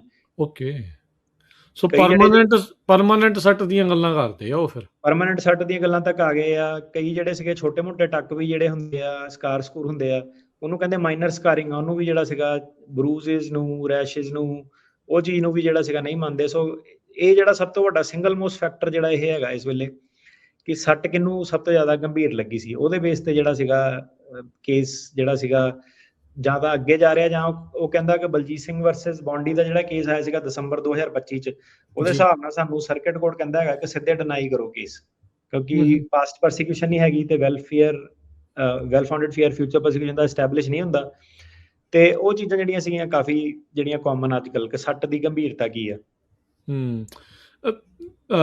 ਤੁਸੀਂ ਹੁਣ ਕਈ ਪ੍ਰਸ਼ਾਸਨਾਂ ਦੇ ਅੰਡਰ ਇਮੀਗ੍ਰੇਸ਼ਨ ਕੋਰਟਸ ਦੇ ਵਿੱਚ ਆ ਜਾ ਰਹੇ ਆ, ਤੁਸੀਂ ਇਹ ਬਿਲੀਵ ਕਰਦੇ ਵੀ ਜਾਂ ਤੁਹਾਨੂੰ ਇਹ ਲੱਗਦਾ ਵੀ ਜੇ ਸਰਕਾਰ ਚੇਂਜ ਹੁੰਦੀ, ਐਡਮਿਨਿਸਟ੍ਰੇਸ਼ਨ ਚੇਂਜ ਹੁੰਦੀ ਆ ਤੇ ਇਹਦੇ ਵਿੱਚ ਫੇਰ ਬਦਲਾਅ ਆਊਗਾ ਜਾਂ ਇਹ ਇਦਾਂ ਹੀ ਰਹੂਗਾ? ਹਾਂਜੀ ਹਾਂਜੀ, ਫਿਰ ਉਦੋਂ ਸੇਮ ਜੱਜ ਨੇ ਆਪਣੀ ਨੌਕਰੀ ਦੂਜੀ ਸਰਕਾਰ ਦੇ ਥੱਲੇ ਬਚਾਣੀ ਹੈ। ਬਾਈਡਨ ਦੇ ਵੀ ਤਾਂ ਹੁਣ ਇਦਾਂ ਹੀ ਹੋਇਆ ਸੀਗਾ ਨਾ, ਉਹਨੇ ਆਂਦੇ ਨੇ ਕਹਿ ਦਿੱਤਾ ਕਿ ਸਾਰੇ ਕੇਸ ਐਡਮਿਨ ਕਲੋਜ਼ ਕਰੋ, ਜਿਹੜੇ ਵਿਆਹ ਵਾਲੇ ਆ ਰੀਓਪਨ ਕਰੋ। ਇਦਾਂ ਦੇ ਡਿਫਿਕਲਟ ਕੇਸ ਸੀਗੇ ਕਈਆਂ ਨੇ, ਤੇ ਕਾਫੀ ਡਿਫਿਕਲਟ ਗਈ। ਜਿਹੜਾ 1980 ਚ 90 ਚ ਡੀਪੋਰਟੇਸ਼ਨ ਜਿਹੜੀਆਂ ਲੱਗੀਆਂ ਸੀਗੀਆਂ ਉਹ ਰੀਓਪਨ ਕਰਾ ਕੇ ਕਲੋਜ਼ ਕਰਾ ਕੇ ਉਹਨਾਂ ਨੂੰ ਗ੍ਰੀਨ ਕਾਰਡ ਜਿਹੜੇ ਦਵਾਏ। ਇਦਾਂ ਦੇ ਕੇਸ ਸੀਗੇ ਜਿਹੜੇ ਕਈ ਜੈਕਪਾਟ ਉਹਨਾਂ ਦਾ ਗਿਆ ਬਾਈਡਨ ਸਰਕਾਰ ਦੇ ਥੱਲੇ। ਤੇ ਉਹ ਤਾਂ ਕਹਿੰਦਾ ਸੀ ਜਿਹੜੇ ਡਿਪੋਰਟ ਕਰਨ ਵਾਲੇ ਆ ਉਹ ਵੀ ਜਿਹੜੇ ਸੀਗੇ ਪਹਿਲੇ 100 ਦਿਨ ਕੋਈ ਡਿਪੋਰਟ ਨਹੀਂ ਹੋਣਾ, ਜਿਹੜੇ ਡਿਪੋਰਟ ਕਰਨ ਵਾਲੇ ਵੀ ਸੀਗੇ। ਵੀ ਰੋਕ ਫਿਰ ਲਓ। ਉਹਨੇ ਜਿਹੜਾ ਸੀਗਾ ਕਿ ਜੇ ਤੁਹਾਡੀ ਡੈਡਲਾਈਨ ਮਿਸ ਹੋ ਗਈ ਹੈ ਕੋਵਿਡ ਦੀ, ਮੈਂ ਤੁਹਾਨੂੰ ਰਿਲੀਫ ਦੇਤਾ, ਤੁਸੀਂ ਬਾਅਦ ਚ ਵੀ ਫਾਈਲ ਕਰ ਸਕਦੇ ਆ, ਆਪਣਾ ਰੀਜ਼ਨ ਦੱਸ ਦਿਓ, ਫੀਸਾਂ ਕਈ ਮਾਫ ਕਰਤੀਆਂ ਸੀਗੀਆਂ। ਉਹ ਤਾਂ ਕਹਿੰਦਾ ਸੀਗਾ ਕਿ ਬਾਰਡਰ ਤੇ ਜਿਹੜੇ ਬੰਦੇ ਆ ਇੰਟਰਵਿਊ ਦੇਣ ਦੀ ਲੋੜ ਨਹੀਂ, ਸਿੱਧੇ ਇਹਨਾਂ ਨੂੰ ਆਣ ਦਿਓ, ਕਿ ਪਹਿਲਾਂ ਬੜੀਆਂ ਧੱਕੇਸ਼ਾਹੀਆਂ ਹੋਈਆਂ ਤੇ ਮੈਂ ਥੋੜੀ ਜਿਹੀ ਖੁੱਲ ਕਰਨੀ ਆ। ਤੇ ਮੇਰੇ ਖਿਆਲ ਉਹ ਇਦਾਂ ਹੀ ਸੀਗਾ ਕਿ ਜਿੰਨੇ ਇਹਨਾਂ ਨੇ ਬੰਦੇ ਡਿਪੋਰਟ ਕਰਨੇ ਉਹਨਾਂ ਨੇ ਬਾਅਦ ਚ ਉਹਨੇ ਹੀ ਵਾਪਸ ਬੁਲਾਣੇ। ਸਿੱਧਾ ਜਿਹਾ ਹਿਸਾਬ ਆ। ਇਹ ਪੈਂਡੂਲਮ ਸਵਿੰਗ ਕਦੀ ਖੱਬੇ ਕਦੀ ਸੱਜੇ, ਇਹ ਕੁਛ ਜਿਹੜਾ ਉਹ ਚੱਲਦਾ ਹੀ ਰਹਿਣਾ, ਇਹਦਾ ਮਤਲਬ ਇਹੀ ਆ। ਹਾਂਜੀ, ਆਪਾਂ ਵੀ ਨਾਲ ਹੀ ਸਵਿੰਗ ਹੋ ਰਹੇ, ਸਾਡੇ ਵੀ ਵਿਚਾਰ ਜਿਹੜੇ ਜਿੱਦਾਂ ਜਿੱਦਾਂ ਨੂੰ ਪੈਂਡੂਲਮ ਸਵਿੰਗ ਹੁੰਦਾ ਉਹਦੇ ਹਿਸਾਬ ਨਾਲ ਹੀ ਫਿਰ ਡਿਸਾਈਡ ਹੁੰਦੇ ਆ। ਮੈਂ ਕਿਹਾ ਹੁਣ ਹਿਊਮਨ ਬੀਇੰਗ ਤਾਂ ਉਦਾਂ ਦਾ ਕ੍ਰੀਚਰ ਹੈਗਾ ਕਿ ਪੈਂਡੂਲਮ ਹੁਣ ਜਿਹੜਾ ਸੀਗਾ ਜਦੋਂ ਇੱਕ ਰੀਜ਼ਨ ਹੁਣ ਜਿਹੜੇ ਤਰੀਕੇ ਨਹੀਂ, ਜਦੋਂ ਤਰੀਕੇ ਨਹੀਂ ਸਹੀ ਵਰਤੇ, ਕਿ ਡਿਊ ਪ੍ਰੋਸੈਸ ਹੀ ਨਹੀਂ ਵਰਤਿਆ, ਕਿ ਅੱਡੀ ਧੱਕੇਸ਼ਾਹੀ ਜਿਹੜੀ ਕਰਤੀ, ਹੁਣ ਇਹ ਹੈ ਕਿ ਪੈਂਡੂਲਮ ਦੂਜੇ ਪਾਸੇ ਛੇਤੀ ਸਵਿੰਗ ਹੋ ਜਾਣਾ ਜੇ ਥੋੜਾ ਸਹੀ ਕਰਦੇ, ਕਿ ਇਕਨੋਮੀ ਹਰੇਕ ਚੀਜ਼ ਜਿਹੜਾ ਸਹੀ ਤਰੀਕੇ ਨਾਲ ਚੱਲਦੇ, ਕਿ ਸਰਕਾਰ ਦੀ ਵਾਕਈ ਕੋਈ ਕੰਟਰੀਬਿਊਸ਼ਨ ਹੁੰਦੀ, ਵਾਕਈ ਅਮਰੀਕਾ ਜੌਬਸ ਕ੍ਰੀਏਟ ਹੁੰਦੀਆਂ, ਤੇ ਹੋ ਸਕਦਾ ਕਿ ਇਹੀ ਸਰਕਾਰ ਜਿਹੜੀ ਰਹਿਣੀ ਸੀ। ਬਟ ਹੁਣ ਦੇਖ ਰਿਹਾ ਉਹ ਕਿ ਪੈਂਡੂਲਮ ਆਲਰੇਡੀ ਸਵਿੰਗ ਹੋ ਚੁੱਕਾ। ਗਈ ਫਲੋਰੀਡਾ ਚ ਤੁਸੀਂ ਦੇਖ ਲਓ, ਜਿਹੜੇ ਇਲੈਕਸ਼ਨ ਏਦਾਂ ਦੀਆਂ ਵੀ ਜਿੱਤੇ ਜਿੱਥੇ ਕਦੀ ਵੀ ਨਹੀਂ ਜਿੱਤੇ ਸੀ। ਇਹ ਹੁਣ ਜਿੱਦਾਂ ਇਹ ਕਹਿੰਦੇ ਸੀਗੇ ਜੀ ਇਮੀਗ੍ਰੈਂਟਸ ਦੇ ਕਰਕੇ ਸਾਰਾ ਕੁਝ ਖਰਾਬ ਆ, ਹੁਣ ਜਿਹੜੀ ਮਹਿੰਗਾਈ ਵੀ ਵੱਧ ਗਈ ਆ, ਕਿਉਂਕਿ ਇਨਫੋਰਸਮੈਂਟ ਦੇ ਵਿੱਚ ਇਹਨਾਂ ਦੀ ਕੋਈ ਘਾਟ ਨਹੀਂ ਆਈ, ਇਹ ਆਪਾਂ ਦੇਖਿਆ ਹੀ ਆ ਸਾਰਾ ਕੁਛ। ਨਾ ਘਰਾਂ ਦੀਆਂ ਕੀਮਤਾਂ ਘਟੀਆਂ, ਚੀਜ਼ਾਂ ਮਹਿੰਗੀਆਂ ਜਿਹੜੀਆਂ ਹੋ ਗਈਆਂ, ਅਮੈਰੀਕਨਸ ਨੂੰ ਜੋਬ ਪਤਾ ਨਹੀਂ ਆਈ ਡੋਂਟ ਨੋ ਕਿੰਨੀ ਕੁ ਜ਼ਿਆਦਾ ਜਿਹੜੀਆਂ ਉਹ ਮਿਲ ਗਈਆਂ, ਬੇਰੁਜ਼ਗਾਰੀ ਵੀ ਵੱਧ ਗਈ ਹੈ, ਇਨਫਲੇਸ਼ਨ ਵੀ ਵੱਧ ਗਈ ਆ। ਸੋ ਇਹ ਇੱਕ ਇੰਟਰਨਲੀ ਜਾਂ ਕਹਿ ਲਓ ਵੀ ਇੱਕ ਵੈਸੇ ਹੀ ਇਹ ਦਿਖਾਇਆ ਹੀ ਜਾ ਰਿਹਾ ਸੀਗਾ, ਵੈਸੇ ਹੀ ਇਮੀਗ੍ਰੇਸ਼ਨ ਕ੍ਰੈਕਡਾਊਨ ਨੂੰ ਜਸਟੀਫਾਈ ਕਰਨ ਦੇ ਲਈ ਉਹ ਚੀਜ਼ਾਂ ਸਿਰਫ ਕਹੀਆਂ ਗਈਆਂ। ਹਾਂਜੀ, ਮਤਲਬ ਇਮੀਗ੍ਰੇਸ਼ਨ ਕ੍ਰੈਕਡਾਊਨ ਜਿਹੜਾ ਸੀਗਾ, ਆਈ ਥਿੰਕ ਕੱਲਾ ਇਮੀਗ੍ਰੇਸ਼ਨ ਐਕਸਕਲੂਸਿਵ ਫੈਕਟਰ ਨਹੀਂ ਹੈਗਾ, ਕੀਮਤਾਂ ਤੇ ਹੋਰ ਬੜੀਆਂ, ਜਿੱਦਾਂ ਹੁਣ ਆਪਣੇ ਸਿਲੀਕਨ ਵੈਲੀ ਚ ਦੇਖੀਏ ਤਾਂ AI ਜਿਹੜੀ ਹੈਗੀ ਆ ਉਹਨੇ ਕਾਫੀ ਜੌਬ ਰਿਪਲੇਸਮੈਂਟ ਕੀਤੀ ਆ। ਤੁਹਾਨੂੰ ਜਿਹੜੇ ਐਕਸਪਰਟਸ ਆ ਉਹ ਦੱਸ ਹੀ ਦਿਓਗੇ, 30% ਉਹ ਪ੍ਰੈਡਿਕਸ਼ਨ ਕਰਦੇ ਆ, ਕਹਿੰਦੇ ਆ 50% ਤੱਕ ਇਹ ਈਜ਼ੀਲੀ ਜਾ ਸਕਦੀ ਹੈ, 50 to 70%। ਉਹ ਹੁਣ ਤੁਸੀਂ ਜਿਹੜੇ ਜੇ ਥੋੜਾ ਬਹੁਤ ਵੀ ਦੇਖੋ ਤਾਂ ਵਾਕਈ ਜਿਹੜੀਆਂ ਹੈਗੀਆਂ ਕਿ ਕਾਫੀ ਜ਼ਿਆਦਾ, ਮਤਲਬ ਆਲਮੋਸਟ ਜਿਹੜਾ ਸੀਗਾ ਵਰਚੁਅਲ, ਜਿੱਦਾਂ ਤੁਹਾਨੂੰ ਕਹਿ ਲਓ ਕਿ ਤੁਹਾਡਾ ਅਸਿਸਟੈਂਟ ਏਜੰਟ ਹੀ ਮਿਲ ਜਾਂਦਾ ਇੱਕ ਤਰੀਕੇ ਦਾ। ਮਤਲਬ ਲਿਟਰਲੀ ਜਿਹੜੇ ਲੋਕੀ ਹੁਣ ਆਫਿਸਾਂ 'ਚ ਕੰਮ ਕਰਦੇ ਆ, ਤੁਸੀਂ ਰਨ ਕਰਕੇ ਜਿਹੜਾ ਦੇਖ ਸਕਦੇ ਕਿ ਕਾਫੀ ਸਾਰੇ ਜਿਹੜੇ ਪ੍ਰੋਸੈਸਿਸ ਆ ਉਹ ਤਾਂ ਬੇਸਿਕਲੀ ਕਹਿੰਦੇ ਆ ਕਿ ਇਹਨੂੰ ਨਾਲ ਜਿਹੜੇ ਸਿਸਟਮਾਂ ਨੂੰ ਔਨ ਕਰ ਦੋ, ਉਹਨੇ ਤੁਹਾਡੇ ਬਿਜ਼ਨਸ ਸਟੱਡੀ ਕਰੀ ਜਾਣੇ ਤੁਹਾਨੂੰ। ਮਤਲਬ ਕਿ ਅਜੇ ਤਾਂ ਆਪਾਂ ਸ਼ੁਰੂਆਤ 'ਚ ਆ, 5 ਸਾਲ ਫਾਸਟ ਫਾਰਵਰਡ ਦੇਖੋ ਤੁਸੀਂ ਕੀ ਹੋਣਾ। ਸੋ ਆਈ ਥਿੰਕ ਕਿਸੇ ਲੈਵਲ ਤੱਕ ਇਹ ਹੈਗਾ ਕਿ ਉਹ ਜਿਹੜੇ ਹੁਣ ਜਿੱਦਾਂ ਟੈਕਟੁਕ ਵਾਲੇ ਇਮੀਗ੍ਰੈਂਟ ਬੁਲਾਉਂਦੇ ਸੀਗੇ, ਉਹਨਾਂ ਦੀ ਲੋੜ ਨਹੀਂ ਇਹਨਾਂ ਨੂੰ ਇੰਨੀ ਪੈਣੀ। ਜਿਹੜੇ ਵੋਲਿਊਮ ਵਾਲੇ ਬੰਦੇ ਸੀਗੇ ਨਾ, ਉਹਨਾਂ ਦੀ ਲੋੜ ਨਹੀਂ ਪੈਣੀ। ਜਿਹੜੇ ਹੱਥੀਂ ਕੰਮ ਜਿਹੜੀਆਂ ਜੌਬਸ ਹੈਗੀਆਂ ਉਹ ਜਿਹੜੀਆਂ ਨਹੀਂ ਰਿਪਲੇਸ ਹੋ ਸਕਦੀਆਂ, ਉਹਨਾਂ ਦੀ ਲੋੜ ਜਿਹੜੀ ਸੀਗੀ ਉਹਨਾਂ ਨੂੰ ਪੈਣੀ ਆ। ਤੇ ਮਾਰਕੀਟ ਜਿਹੜੀ ਸੀਗੀ ਸ਼ਿਫਟ ਹੋ ਗਈ। ਜਿਹੜੇ ਘਰਾਂ ਦੀ ਜੇ ਆਪਾਂ ਗੱਲ ਕਰੀਏ, ਘਰਾਂ ਦਾ ਵੀ ਹੁਣ ਜਿਹੜੇ ਉਹ ਨਵੇਂ ਟ੍ਰੈਂਡ ਜਿਹੜੇ ਦੇਖਦੇ ਆ ਕਿ ਜਿਹੜੀ ਯੰਗਰ ਜਨਰੇਸ਼ਨ ਆ ਉਹ ਇੰਟਰਸਟਿਡ ਨਹੀਂ ਹੈਗੇ ਵੱਡੇ ਘਰ ਲੈਣ 'ਚ। ਤੁਸੀਂ ਵੱਡੇ ਜਿਹੜੇ ਨਵੀਆਂ ਡਿਵੈਲਪਮੈਂਟਸ ਆ ਉੱਧਰ ਚੱਲ ਜਾਓ, ਸਾਊਦਰਨ ਕੈਲੀਫੋਰਨੀਆ, ਰੂਇਨ ਜਿਹੜਾ ਸੀਗਾ, ਉਦੋਂ ਉਹਨਾਂ ਨਾਲ ਜੇ ਤੁਸੀਂ ਗੱਲ ਕਰਦੇ ਆ, ਜਿਹੜੇ ਆਫਿਸ ਬ੍ਰੋਕਰ ਹੁੰਦੇ ਆ, ਰੀਅਲ ਏਸਟੇਟ ਵਾਲੇ ਆ, ਉਹ ਕਹਿੰਦੇ ਕਿ ਨਵੀਂ ਜਨਰੇਸ਼ਨ ਆ ਉਹਦਾ ਜਿਹੜਾ ਬੇਸਿਕਲੀ ਇਦਾਂ ਕਿ ਜਿਮ ਕਿੱਥੇ ਆ, ਆਪਣਾ ਜਿਹੜਾ ਲਾਈਫ ਸਟਾਈਲ ਕੀ ਆ ਉਹਨੂੰ ਉਹ ਚੀਜ਼ ਜਿਹੜਾ ਕਰਦੇ ਆ। ਪਰ ਇੱਕ ਐਂਗਲ ਇਹ ਵੀ ਆ ਨਾ ਵੀ ਉਹ ਤਾਂ ਅਫੋਰਡ ਵੀ ਨਹੀਂ ਕਰ ਪਾ ਰਹੇ ਆਪਣੀ ਜੋ ਮੌਜੂਦਾ ਹਾਲਾਤ ਨੇ। ਉਹ ਕਹਿੰਦੇ ਬੇਵਕੂਫੀ ਆ, ਉਹ ਕਿਉਂ 30 ਸਾਲ ਸਰਵਿਸ ਕਰਨਗੇ। ਉਹ ਕਹਿੰਦੇ ਕੀ ਰੱਖਿਆ ਦੇ ਵਿੱਚ, ਕਿਹੜਾ ਕੋਈ ਉਹ ਆ ਕਿ ਤੁਹਾਡੀ ਲਾਈਫ ਦੀ ਕੁਆਲਿਟੀ ਨੂੰ ਇੰਪਰੂਵ ਕਰਦੇ ਆ। ਪੁਆਇੰਟ ਆਫ ਵਿਊ ਹੈਗਾ ਹੁਣ ਸਾਰੇ ਜਿਹੜੇ ਉਹ ਇਦਾਂ ਕਿ ਹੁਣ ਮੈਂ ਕਿਹਾ ਲੋਕੀ ਜਿਹੜੇ ਸੀਗੇ ਉਹ ਟਰੈਵਲ ਵੱਲ ਕੋਈ ਜ਼ਿਆਦਾ ਫੋਕਸ ਕਰਦਾ, ਹੋਰ ਚੀਜ਼ਾਂ ਜਿਹੜੀਆਂ ਬੜੀਆਂ ਆ ਗਈਆਂ। ਪਹਿਲਾਂ ਜਿਹੜੇ ਸੀਗੇ ਸਿਸਟਮ ਕਿ ਵੱਡਾ ਘਰ ਲੈਣਾ, ਬੈਕਯਾਰਡ ਲੈਣਾ, ਇਹ ਲੈਣਾ, ਉਹ ਲੈਣਾ, ਮੇਨਟੇਨ ਕਰਨਾ, ਬੜੇ ਸਾਰੇ ਲੋਕੀ ਇਹ ਨਹੀਂ ਇੰਟਰਸਟਿਡ ਹੈਗੇ। ਤੇ ਹੁਣ ਜਿਹੜੀ ਇਕਨੋਮੀ, ਮਤਲਬ ਕਿ ਜਿਹੜੀ ਸੋਸਾਇਟਲ ਜਿਹੜਾ ਸੀਗਾ ਕਲਚਰਲ ਸ਼ਿਫਟ ਦੇ ਉੱਤੇ ਆਪਾਂ ਜਿਹੜੇ ਖੜੇ ਆ ਇਸ ਵੇਲੇ ਕਿ ਕਿੱਧਰ ਨੂੰ ਜਿਹੜਾ ਆਣਾ। ਤੇ ਇੱਕ ਪੱਖ ਉਹਨਾਂ ਦੇ ਵਿੱਚੋਂ ਇਹ ਵੀ ਸੀਗਾ ਕਿ ਜਿਹੜਾ ਦਰਵਾਜ਼ਾ ਬਾਰਡਰ ਜਿਹੜਾ ਹੈਗਾ ਨਾ ਖੋਲਿਆ ਜਾਵੇ ਤੇ ਬਲੌਕ ਕੀਤਾ ਜਾਵੇ, ਕਿਉਂਕਿ ਇਹ ਸਿਸਟਮਸ ਨੂੰ ਥ੍ਰੈਟ ਕਰਦਾ। ਤੇ ਯੂਰਪ 'ਚ ਤੁਸੀਂ ਦੇਖ ਹੀ ਲਿਆ ਕਿ ਛੋਟੇ ਕੰਟਰੀ ਸੀਗੇ ਤੇ ਉਹਨਾਂ ਨੇ ਕਾਫੀ ਜ਼ਿਆਦਾ ਜਿਹੜੇ ਲੋਕੀ ਕਈ ਮੁਲਕਾਂ ਤੋਂ ਜਿਹੜੇ ਬੁਲਾਲੇ, ਜਿਹੜੇ ਕਿ ਅਸਿਮੀਲੇਟ ਨਹੀਂ ਕੀਤੇ, ਜਿਹਨੇ ਖਾਰੂ ਪਾਇਆ, ਉਹਨਾਂ ਦੀ ਉੱਥੇ ਪੋਪੂਲੇਸ਼ਨ ਨੂੰ ਤੰਗ ਕੀਤਾ। ਸਾਰੀਆਂ ਇਮੀਗ੍ਰੇਸ਼ਨ ਦੇ ਨਾਲ ਪ੍ਰੋਬਲਮ ਵੀ ਤਾਂ ਕਿੰਨੀਆਂ ਸਾਰੀਆਂ ਆਈਆਂ ਸੀ। ਅੱਛਾ, ਇੱਕ lately H1B and H1B visa abuse act of 2026 8 ਜਿਹੜੇ ਲਾਅ ਮੇਕਰਸ ਦਾ ਅਟਰਨੀ ਜਨਰਲ ਕਹਿਣਾ ਜੀ, ਉਹਨਾਂ ਨੇ ਮਿਲ ਕੇ ਇਹ ਇੱਕ ਲੈ ਕੇ ਆ ਰਹੇ ਆ ਲੈਜਿਸਲੇਸ਼ਨ, ਜਿਹੜਾ ਉਹ ਲੈ ਕੇ ਆ ਰਹੇ ਆ। ਤੁਹਾਨੂੰ ਲੱਗਦਾ ਵੀ ਇਦਾਂ ਦਾ ਜਿਹੜਾ H1B ਵਾਲੇ ਨੂੰ ਖਤਮ ਕਰਨ ਵਾਲੀ ਜਿਹੜੀ ਗੱਲ ਆ, ਇਹ ਅਸਲ 'ਚ ਇੱਥੇ ਪਾਸ ਹੋ ਸਕਦੀ ਹੈ? ਨਹੀਂ ਹੋ ਸਕਦੀ, ਕਿਉਂਕਿ ਕੰਪਨੀਆਂ ਦੀ ਲੌਬੀ ਬੜੀ ਜ਼ਿਆਦਾ ਹੈਗੀ ਆ, ਉਹ ਨਹੀਂ ਪਾਸ ਹੋਣੀ H1B ਵਾਲੀ। ਕੰਪਨੀਆਂ ਹਰ ਬੰਦਾ ਫੰਡਡ ਜਿਹੜਾ ਹੈਗਾ, ਕੰਪਨੀਆਂ ਨੇ ਬੰਦੇ ਦੂਜੇ। ਹੁਣ ਮੇਰੇ ਖਿਆਲ ਆ ਜਿਹੜਾ ਕੈਲੀਫੋਰਨੀਆ ਦਾ ਆਈ ਥਿੰਕ ਜਿਹੜਾ ਗਵਰਨਰ ਆ ਮੈਨੂੰ ਨਾਮ ਨਹੀਂ, ਸੈਨੋਜ਼ੇ ਦਾ ਮੇਅਰ ਆ ਜਿਹੜਾ ਮੈਟ ਮਹਾਨ। ਹਾਂਜੀ, ਹੁਣ ਉਹ ਸਿਲੀਕਨ ਵੈਲੀ ਬੈਕਡ ਹੈਗਾ ਜਿਹੜਾ ਮੇਨ। ਮੈਂ ਕਿਹਾ ਹੁਣ ਤੁਸੀਂ ਦੇਖੋ ਕਿ ਐਂਡ ਆਫ ਦਾ ਡੇ ਤਾਂ ਕਿੱਡਾ ਟੈਕ ਬਿਲੀਅਨਰਾਂ ਦਾ ਪੈਸਾ ਜਦੋਂ ਲੱਗੂਗਾ ਤਾਂ ਬੰਦਾ, ਮੈਂ ਕਿਹਾ ਜੇ ਕੈਲੀਫੋਰਨੀਆ ਤੱਕ ਅੱਗੇ ਜਾਊਗਾ, ਮੈਂ ਕਿਹਾ ਕੰਪਨੀਆਂ ਨੇ ਆਪਣਾ, ਉਹਨਾਂ ਨੇ ਵੀ ਆਪਣੇ ਜਿਹੜਾ ਸੀਗਾ ਪਰਸਪੈਕਟਿਵ ਅੱਗੇ। ਇਨਫੈਕਟ ਜੇਡੀ ਵੈਂਸ ਜਿਹੜਾ ਵੈਂਚਰ ਕੈਪੀਟਲਿਸਟ ਵਾਲਿਆਂ ਦਾ ਹੀ ਬੰਦਾ ਆ, ਸਿਲੀਕਨ ਵੈਲੀ ਦੀ ਬਹੁਤ ਬੈਕਿੰਗ ਆ ਜਿਹੜਾ ਵਾਈਸ ਪ੍ਰੈਜ਼ੀਡੈਂਟ ਜੇਡੀ ਵੈਂਸ ਨੂੰ।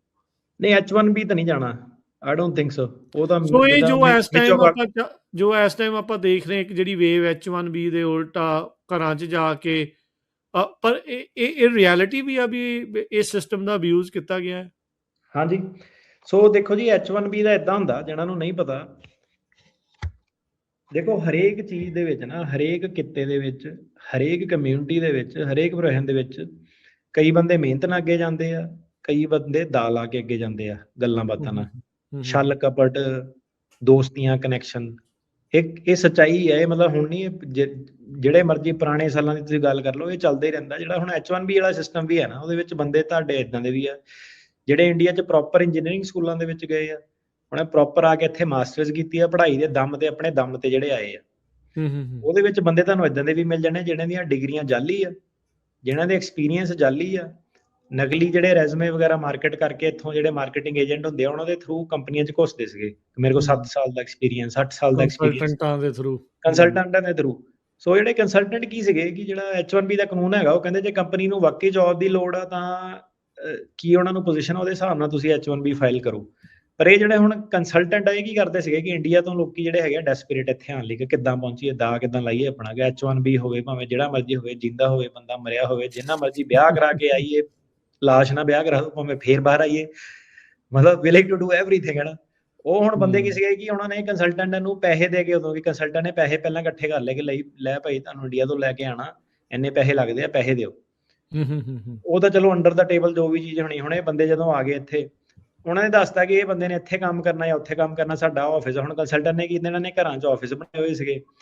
ਇਹ ਬੇਸਿਕਲੀ ਇੱਕ ਤਰ੍ਹਾਂ ਮਿਡਲ ਮੈਨ ਜਿੱਦਾਂ ਹੁੰਦੇ ਸੀਗੇ, ਕਮਿਸ਼ਨ ਇਕੱਠਾ ਕਰਦੇ ਸੀਗੇ 20% 40%, ਜਿੰਨਾ ਦਾ ਤੇਰੀ ਤਨਖਾਹ ਚੋਂ ਇੰਨੇ ਲੈ ਲੈਣੇ, ਮੈਂ ਉਹਦੀ ਤਨਖਾਹ ਚੋਂ ਇੰਨੇ ਲੈ ਲੈਣੇ। ਪਰ ਉਹ ਨਾਰਮਲ, ਹਰ ਬੰਦਾ, ਹਰੇਕ ਬੰਦੇ ਦੇ ਦੂਜੇ ਬੰਦੇ ਦੀ ਜੇਬ 'ਚ ਹੱਥ ਹੈਗੇ ਦੁਨੀਆ ਦੇ ਵਿੱਚ, ਕਿਸੇ ਬੰਦੇ ਦਾ ਏਦਾਂ ਨਹੀਂ। ਹਰੇਕ ਬੰਦੇ ਦੀ ਦੂਜੇ ਬੰਦੇ ਦੇ ਉੱਤੇ ਡਿਪੈਂਡੈਂਸੀ ਆ। ਹਰੇਕ ਬਿਜ਼ਨਸ ਦੇ ਵਿੱਚ EMPLOYEE ਵੀ ਆ, ਕਲਾਇੰਟ ਵੀ ਆ, ਕਸਟਮਰ ਵੀ ਆ। ਸੋ ਸਰਕਲ ਜਿਹੜਾ ਇਕਨੋਮੀ ਦਾ ਉਦਾਂ ਹੀ ਚੱਲਦਾ। ਤੇ ਇਹਦੇ ਵਿੱਚ ਹੁਣ ਪਰ ਜਿਹੜਾ ਇਮੀਗ੍ਰੇਸ਼ਨ ਨੂੰ ਪ੍ਰੋਬਲਮ ਸੀਗੀ, ਉਹ ਕਹਿੰਦੀ ਕਿ ਜਿਹੜਾ ਤੁਸੀਂ ਚੀਜ਼ ਦੱਸੀ ਆ ਕਿ ਬੰਦਾ ਇਹਦੀ ਇੱਥੇ ਜੌਬ ਜਿਹੜੀ ਹੈਗੀ, ਉਹ ਤੁਸੀਂ ਝੂਠ ਬੋਲਿਆ, ਤੁਹਾਡੇ ਕੋਲ ਉਹ ਜੌਬ ਹੈਗੀ ਨਹੀਂ। ਤੁਸੀਂ ਬੰਦੇ ਨੂੰ ਬੁਲਾਇਆ ਇੱਥੇ, ਉਹਨੂੰ ਜਿਹੜੀ ਤੁਸੀਂ ਕਿਹਾ ਕਿ ਇੰਨੀ ਸੈਲਰੀ ਦੇਵਾਂਗੇ, ਉਹਨੂੰ ਸੈਲਰੀ ਨਹੀਂ ਦਿੱਤੀ, ਉਹਨੂੰ ਬਿਠਾ ਕੇ ਰੱਖਿਆ 1-1, 2-2, 3-3, 4-4 ਮਹੀਨੇ।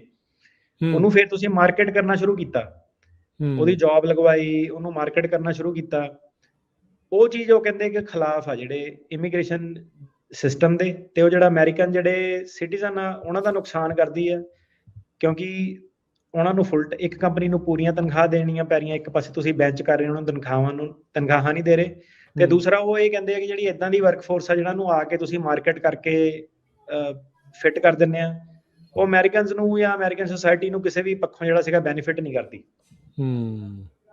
ਜੀ, ਸੋ ਇਹ ਸਿਸਟਮਸ ਜਿਹੜੇ ਇਸ ਟਾਈਮ ਜਿਹੜੇ ਉਹ ਚੱਲ ਰਹੇ ਆ, ਬਟ ਇਹ ਆ ਵੀ ਰਾਈਟ ਨਾਓ ਨਜ਼ਰਾਂ 'ਚ ਜਿੱਦਾਂ ਤੁਸੀਂ ਕਿਹਾ ਵੀ ਚਲੋ ਉੱਦਾਂ ਬਿੱਲ ਪਾਸ ਹੋਣ ਦੇ ਘੱਟ ਚਾਂਸ ਆ, ਪਰ ਉਹਨਾਂ ਨੇ ਇਹ ਰੱਖਿਆ ਵੀ 3 ਸਾਲ ਦੇ ਲਈ H1B ਦੇ ਉੱਤੇ ਰੋਕ ਲਾ ਦਿਓ, ਇਫ ਇਟ ਪਾਸਿਸ, ਵੀ ਫॉर 3 years H1B ਵੀਜ਼ਾ ਹੀ ਨਹੀਂ ਦੇਣਾ, ਤੇ ਕੈਪ ਜਿਹੜਾ 25,000 ਦੇ ਉੱਤੇ ਜਿਹੜਾ ਉਹ ਕਰ ਦਿੱਤਾ, ਜਿਹੜਾ ਉਹ ਕਹਿੰਦਾ ਵੀ ਜਾਊਗਾ। So wage based first come first serve system ਆ, ਉਸ ਨੂੰ ਕਹਿੰਦੇ ਵੀ ਰਿਪਲੇਸ ਲੋਟਰੀ ਦੇ ਨਾਲੋਂ ਉਸ ਪਾਸੇ ਵੱਲ ਨੂੰ ਜਿਹੜਾ ਉਹ ਕਰਨਾ ਆ। ਉੱਦਾਂ ਜਦੋਂ ਹੁਣ ਇਹਨਾਂ ਨੇ ਨਵੀਆਂ ਐਪਲੀਕੇਸ਼ਨ ਦੇ ਲਈ $1 ਲੱਖ ਰੱਖਿਆ ਸੀਗਾ, ਉਹਦੇ ਤਹਿਤ ਐਪਲੀਕੇਸ਼ਨਸ ਕੋਈ ਆਈਆਂ ਜਾਂ ਕਿੱਦਾਂ? ਉਹ ਨੰਬਰ ਘਟੇ ਹੀ ਹੋਣਗੇ ਪਹਿਲਾਂ ਨਾਲੋਂ ਜਾਂ ਸੇਮ ਹੀ ਰਿਹਾ ਕੁਛ? ਸੋ ਰਾਜਗੁਰੂ ਜੀ, ਇਹਦੇ ਵਿੱਚ ਜਿਹੜਾ ਸੀਗਾ ਨਾ, ਪਹਿਲੀ ਗੱਲ ਤਾਂ ਜਿਹੜੀਆਂ ਕੰਪਨੀਆਂ ਨਾ, ਜਿਹੜੀਆਂ ਵੱਡੀਆਂ ਕੰਪਨੀਆਂ, ਉਹਨਾਂ ਨੂੰ ਇਹ ਫਰਾਡ ਨੂੰ ਸਟਾਪ ਕਰਨ 'ਚ ਕੋਈ ਪ੍ਰੋਬਲਮ ਨਹੀਂ ਹੋਣੀ, ਉਹਨਾਂ ਨੂੰ ਐਕਚੁਅਲੀ ਬੈਨੀਫਿਟ ਆ। ਠੀਕ ਹੈ, ਜਦੋਂ ਇਹ ਫਰਾਡ ਹੁੰਦਾ ਸੀਗਾ, ਸਾਰੇ ਨੰਬਰ ਯੂਜ਼ ਹੋ ਜਾਂਦੇ ਸੀਗੇ ਫਰਾਡੂਲੈਂਟ ਬੰਦਿਆਂ ਨਾਲ। ਤੁਹਾਨੂੰ ਮੈਂ ਐਗਜ਼ਾਮਪਲ ਦਿੰਦਾ, ਹੁਣ ਜਦੋਂ ਸਾਡੇ ਖੁਦ ਜਿੱਦਾਂ H1B ਵਾਲੇ ਜਿਹੜੇ EMPLOYEE ਸੀਗੇ, ਠੀਕ ਆ, ਉਹ ਵਿਚਾਰੇ ਇੱਥੇ ਇੱਕ ਪੜ੍ਹਦੇ ਆ, ਜੇ ਨਹੀਂ ਉਹਨਾਂ ਦਾ ਹੁੰਦਾ ਤਾਂ ਉਹਨਾਂ ਨੂੰ ਸਕੂਲ ਜਾਣਾ ਪੈਂਦਾ, ਸਕੂਲ ਦੀਆਂ ਫੀਸਾਂ ਦੇਣੀਆਂ ਪੈਂਦੀਆਂ, ਕਈ ਚੱਕਰ ਜਿਹੜੇ ਪੈ ਜਾਂਦੇ ਆ ਜਿਹੜਾ ਬੰਦਾ ਸਟੂਡੈਂਟ ਬਣਨਾ ਚਾਹੁੰਦਾ ਸੀਗਾ। ਤੇ ਤੁਸੀਂ 10 ਫਾਈਲ ਕਰਦੇ ਸੀਗੇ, 2 ਜਣਿਆਂ ਦੇ ਸਿਲੈਕਟ ਹੁੰਦੇ ਸੀਗੇ।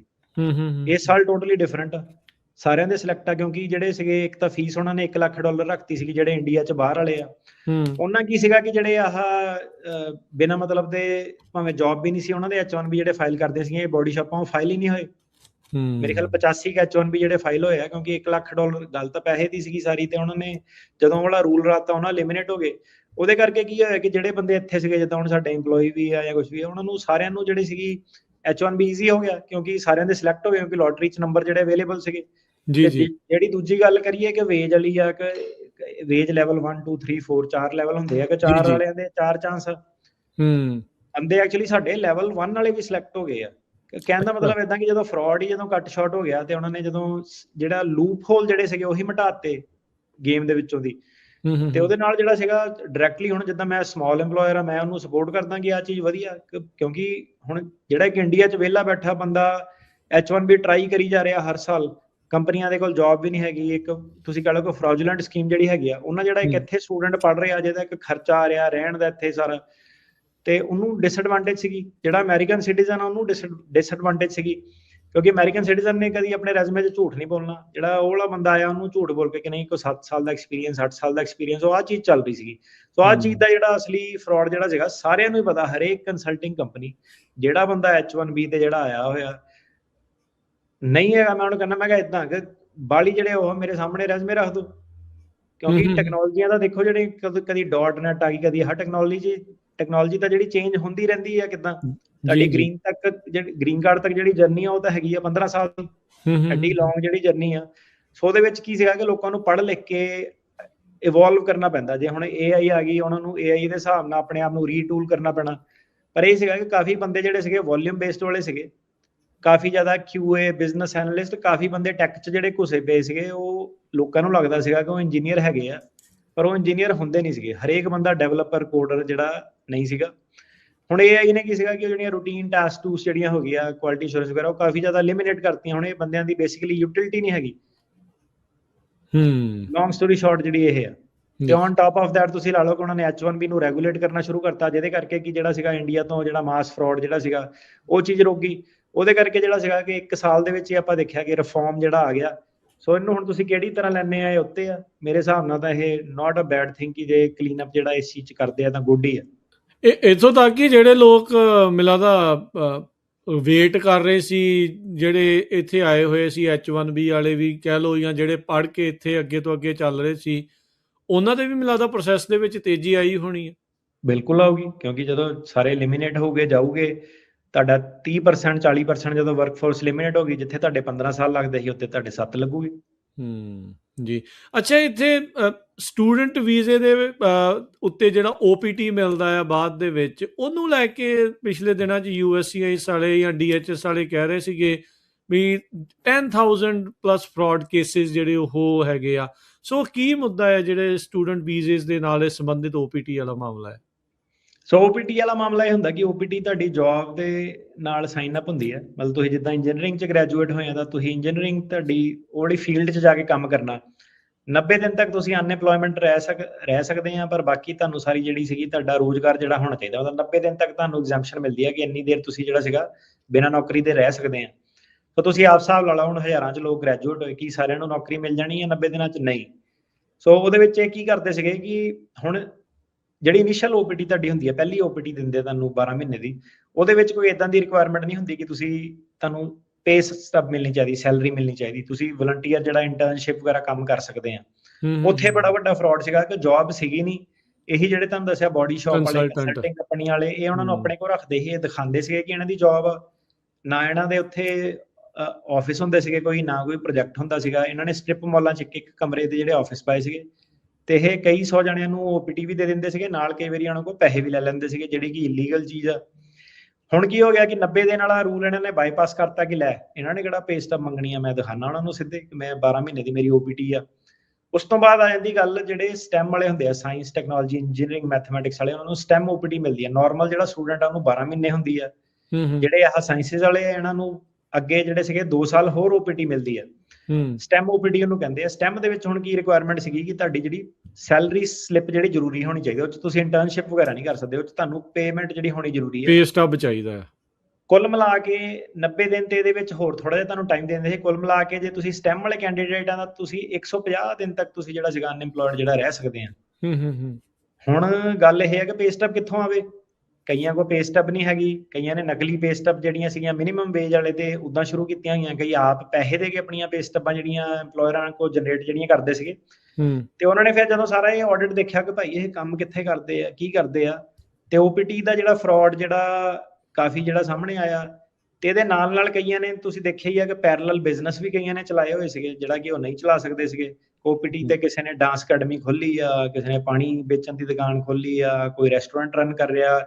ਕਈ ਰੈਸਟੋਰੈਂਟ ਵਾਲੇ ਵੀ ਤੁਸੀਂ ਵੀਡੀਓ ਟਿਕਟੌਕ ਦੀਆਂ ਦੇਖਦੇ ਆ। ਚਲੋ ਮੈਂ ਐਗਰੀ ਨਹੀਂ ਕਰਦਾ, ਕਈ ਵਾਰੀ ਬੰਦਾ ਜਲੀਲ ਜਿਹਾ ਕਰ ਦਿੰਦਾ ਫਰਾਡ ਲੈਣਾ। ਚਲੋ ਪੁਲਿਸ ਦੀ ਰਿਸਪੌਂਸਿਬਿਲਟੀ ਆ, ਐਡਮਿਨਿਸਟ੍ਰੇਸ਼ਨ ਦੀ ਰਿਸਪੌਂਸਿਬਿਲਟੀ ਆ। ਪਰ ਹੁਣ ਜਿਹੜਾ ਸੀਗਾ ਜਿਹੜੇ ਆਪਾਂ ਟੈਕਸਸ ਵਾਲੀ ਬੈਲਟ 'ਚ ਦੇਖੀਏ, ਉੱਥੇ ਜਿਹੜੇ ਨਾਰਮਲ ਜਿਹੜੇ ਅਮਰੀਕਨ ਆ, ਜਿਹੜੇ ਤੁਸੀਂ ਕਹਿ ਲਓ ਕਿ ਸੋਸ਼ਲ ਮੀਡੀਆ ਤੇ ਲਾਈਕਾਂ ਭਾਲਣ ਵਾਲੇ ਜਿੱਦਾਂ ਹੁੰਦੇ ਆ, ਜੀ ਆਪਣੀ ਕਮਿਊਨਿਟੀ 'ਚ ਵੀ ਐਗਜ਼ਿਸਟ ਕਰਦੇ ਆ ਕਿ ਜਿਹੜਾ ਡਰਾਮਾ ਕਰਨਾ ਜਾਂ ਕਰਨਾ ਕਿੱਦਾਂ, ਉਹਨਾਂ ਨੂੰ ਹੁਣ ਜਿਹੜਾ ਸਿੱਧੇ ਟੂਲ ਲੱਭ ਗਿਆ ਕਿ ਲੈ ਭਾਈ ਰੈਸਟੋਰੈਂਟ ਜਾਈਏ, ਇਹਨੂੰ ਬੰਦੇ ਨੂੰ ਕਰੀਏ, ਸਟੂਡੈਂਟ ਹੋਣਾ ਵਾ ਤੇ ਇਹਨੂੰ ਆਪਾਂ ਸ਼ੇਮ ਕਰੀਏ। ਸੋ ਉਹ ਚੀਜ਼ਾਂ ਹੁਣ ਜਿਹੜੀਆਂ ਸਾਹਮਣੇ ਆਈਆਂ ਕਿ ਲੈ ਇਹ ਤਾਂ OPT ਵਾਲਾ ਇਹ ਤਾਂ ਆਹ ਕੰਮ ਕਰੀ ਜਾਂਦਾ। ਸੋ ਹੁਣ ਉਹਨਾਂ ਨੇ OPT ਵਾਲੇ ਵੀ ਉਹਨਾਂ ਦੇ ਦੁਆਲੇ ਹੋ ਗਏ। ਗੱਲ ਇਹਦੇ ਵਿੱਚ ਸਾਰੀ ਇਹ ਹੈ ਕਿ ਜਿਹੜਾ ਰੂਲ ਆ ਉਹ ਕਹਿੰਦਾ 90 ਦਿਨ ਤੋਂ ਵੱਧ ਜਾਂ 150 ਦਿਨ ਤੋਂ ਵੱਧ ਤੁਸੀਂ ਅਨਇੰਪਲੋਇਡ ਨਹੀਂ ਹੋ ਸਕਦੇ। ਰਿਐਲਿਟੀ ਇਹ ਹੈ ਕਿ ਉਹਨਾਂ ਨੂੰ ਉਹ ਟਾਈਮ ਦੇ ਵਿੱਚ ਜੌਬ ਮਿਲ ਨਹੀਂ ਸਕਦੀ ਸੀਗੀ, ਪਰ ਉਹ ਅਮਰੀਕਾ 'ਚ ਰਹਿਣਾ ਚਾਹੁੰਦੇ ਸੀਗੇ। ਤਾਂ ਉਹਨਾਂ ਨੂੰ ਮੇਨ ਤਾਂ ਕਾਨੂੰਨ ਇਹ ਕਹਿ ਰਿਹਾ ਕਿ ਤੁਸੀਂ 90 ਦਿਨ 'ਚ ਵਾਪਸ ਮੁੜ ਜਾਓ। ਹੁਣ ਵਾਪਸ ਕਿਸੇ ਨੇ ਮੁੜਨਾ ਨਹੀਂ। ਉਹਨੇ ਕਹਿਣਾ ਲੈ ਜਿਹੜੀ ਸਾਰੇ ਜਾਣੇ ਕਰ ਰਹੇ ਆ ਤਾਂ ਇਹ ਸਹੀ ਆ। ਹੁਣ ਇਹ ਚੀਜ਼ਾਂ ਜਿਹੜੀਆਂ ਕਈ ਸਾਲਾਂ ਦੀਆਂ ਜਿਹੜੀਆਂ ਚੱਲੀਆਂ ਆ ਰਹੀਆਂ ਸੀਗੀਆਂ, ਤੇ ਹੁਣ ਜਿਹੜਾ ਸੀਗਾ ਰੂਲ ਇੱਧਰਲੇ ਪਾਸੇ ਨੂੰ ਜਿਹੜਾ ਆ ਗਿਆ, ਤੇ ਕਾਫੀ ਲੋਕ ਜਿਹੜੇ ਸੀਗੇ ਉਹ ਤਾਂ ਕਰਕੇ ਜਿਹੜੇ ਸੀਗੇ ਪ੍ਰੋਬਲਮ 'ਚ ਆ ਗਏ। ਕੰਪਲਾਈਂਸ ਹਾਂਜੀ, ਉਹੀ ਮਤਲਬ ਨਾਰਮ ਜਿਹੜਾ ਇਹ ਬਣ ਗਿਆ ਸੀਗਾ ਕਾਨੂੰਨ ਦੇ ਉਲਟ, ਬਟ ਇਹ ਨਾਰਮ ਦੇ ਤੌਰ ਦੇ ਉੱਤੇ ਜਿਹੜਾ ਉਹ ਚਲਾਇਆ ਪਿਆ ਸੀ। ਹੁਣ ਇਹਨਾਂ ਦੀਆਂ ਨਜ਼ਰਾਂ 'ਚ ਆ ਗਿਆ ਇਹ ਕੰਮ ਜੀ।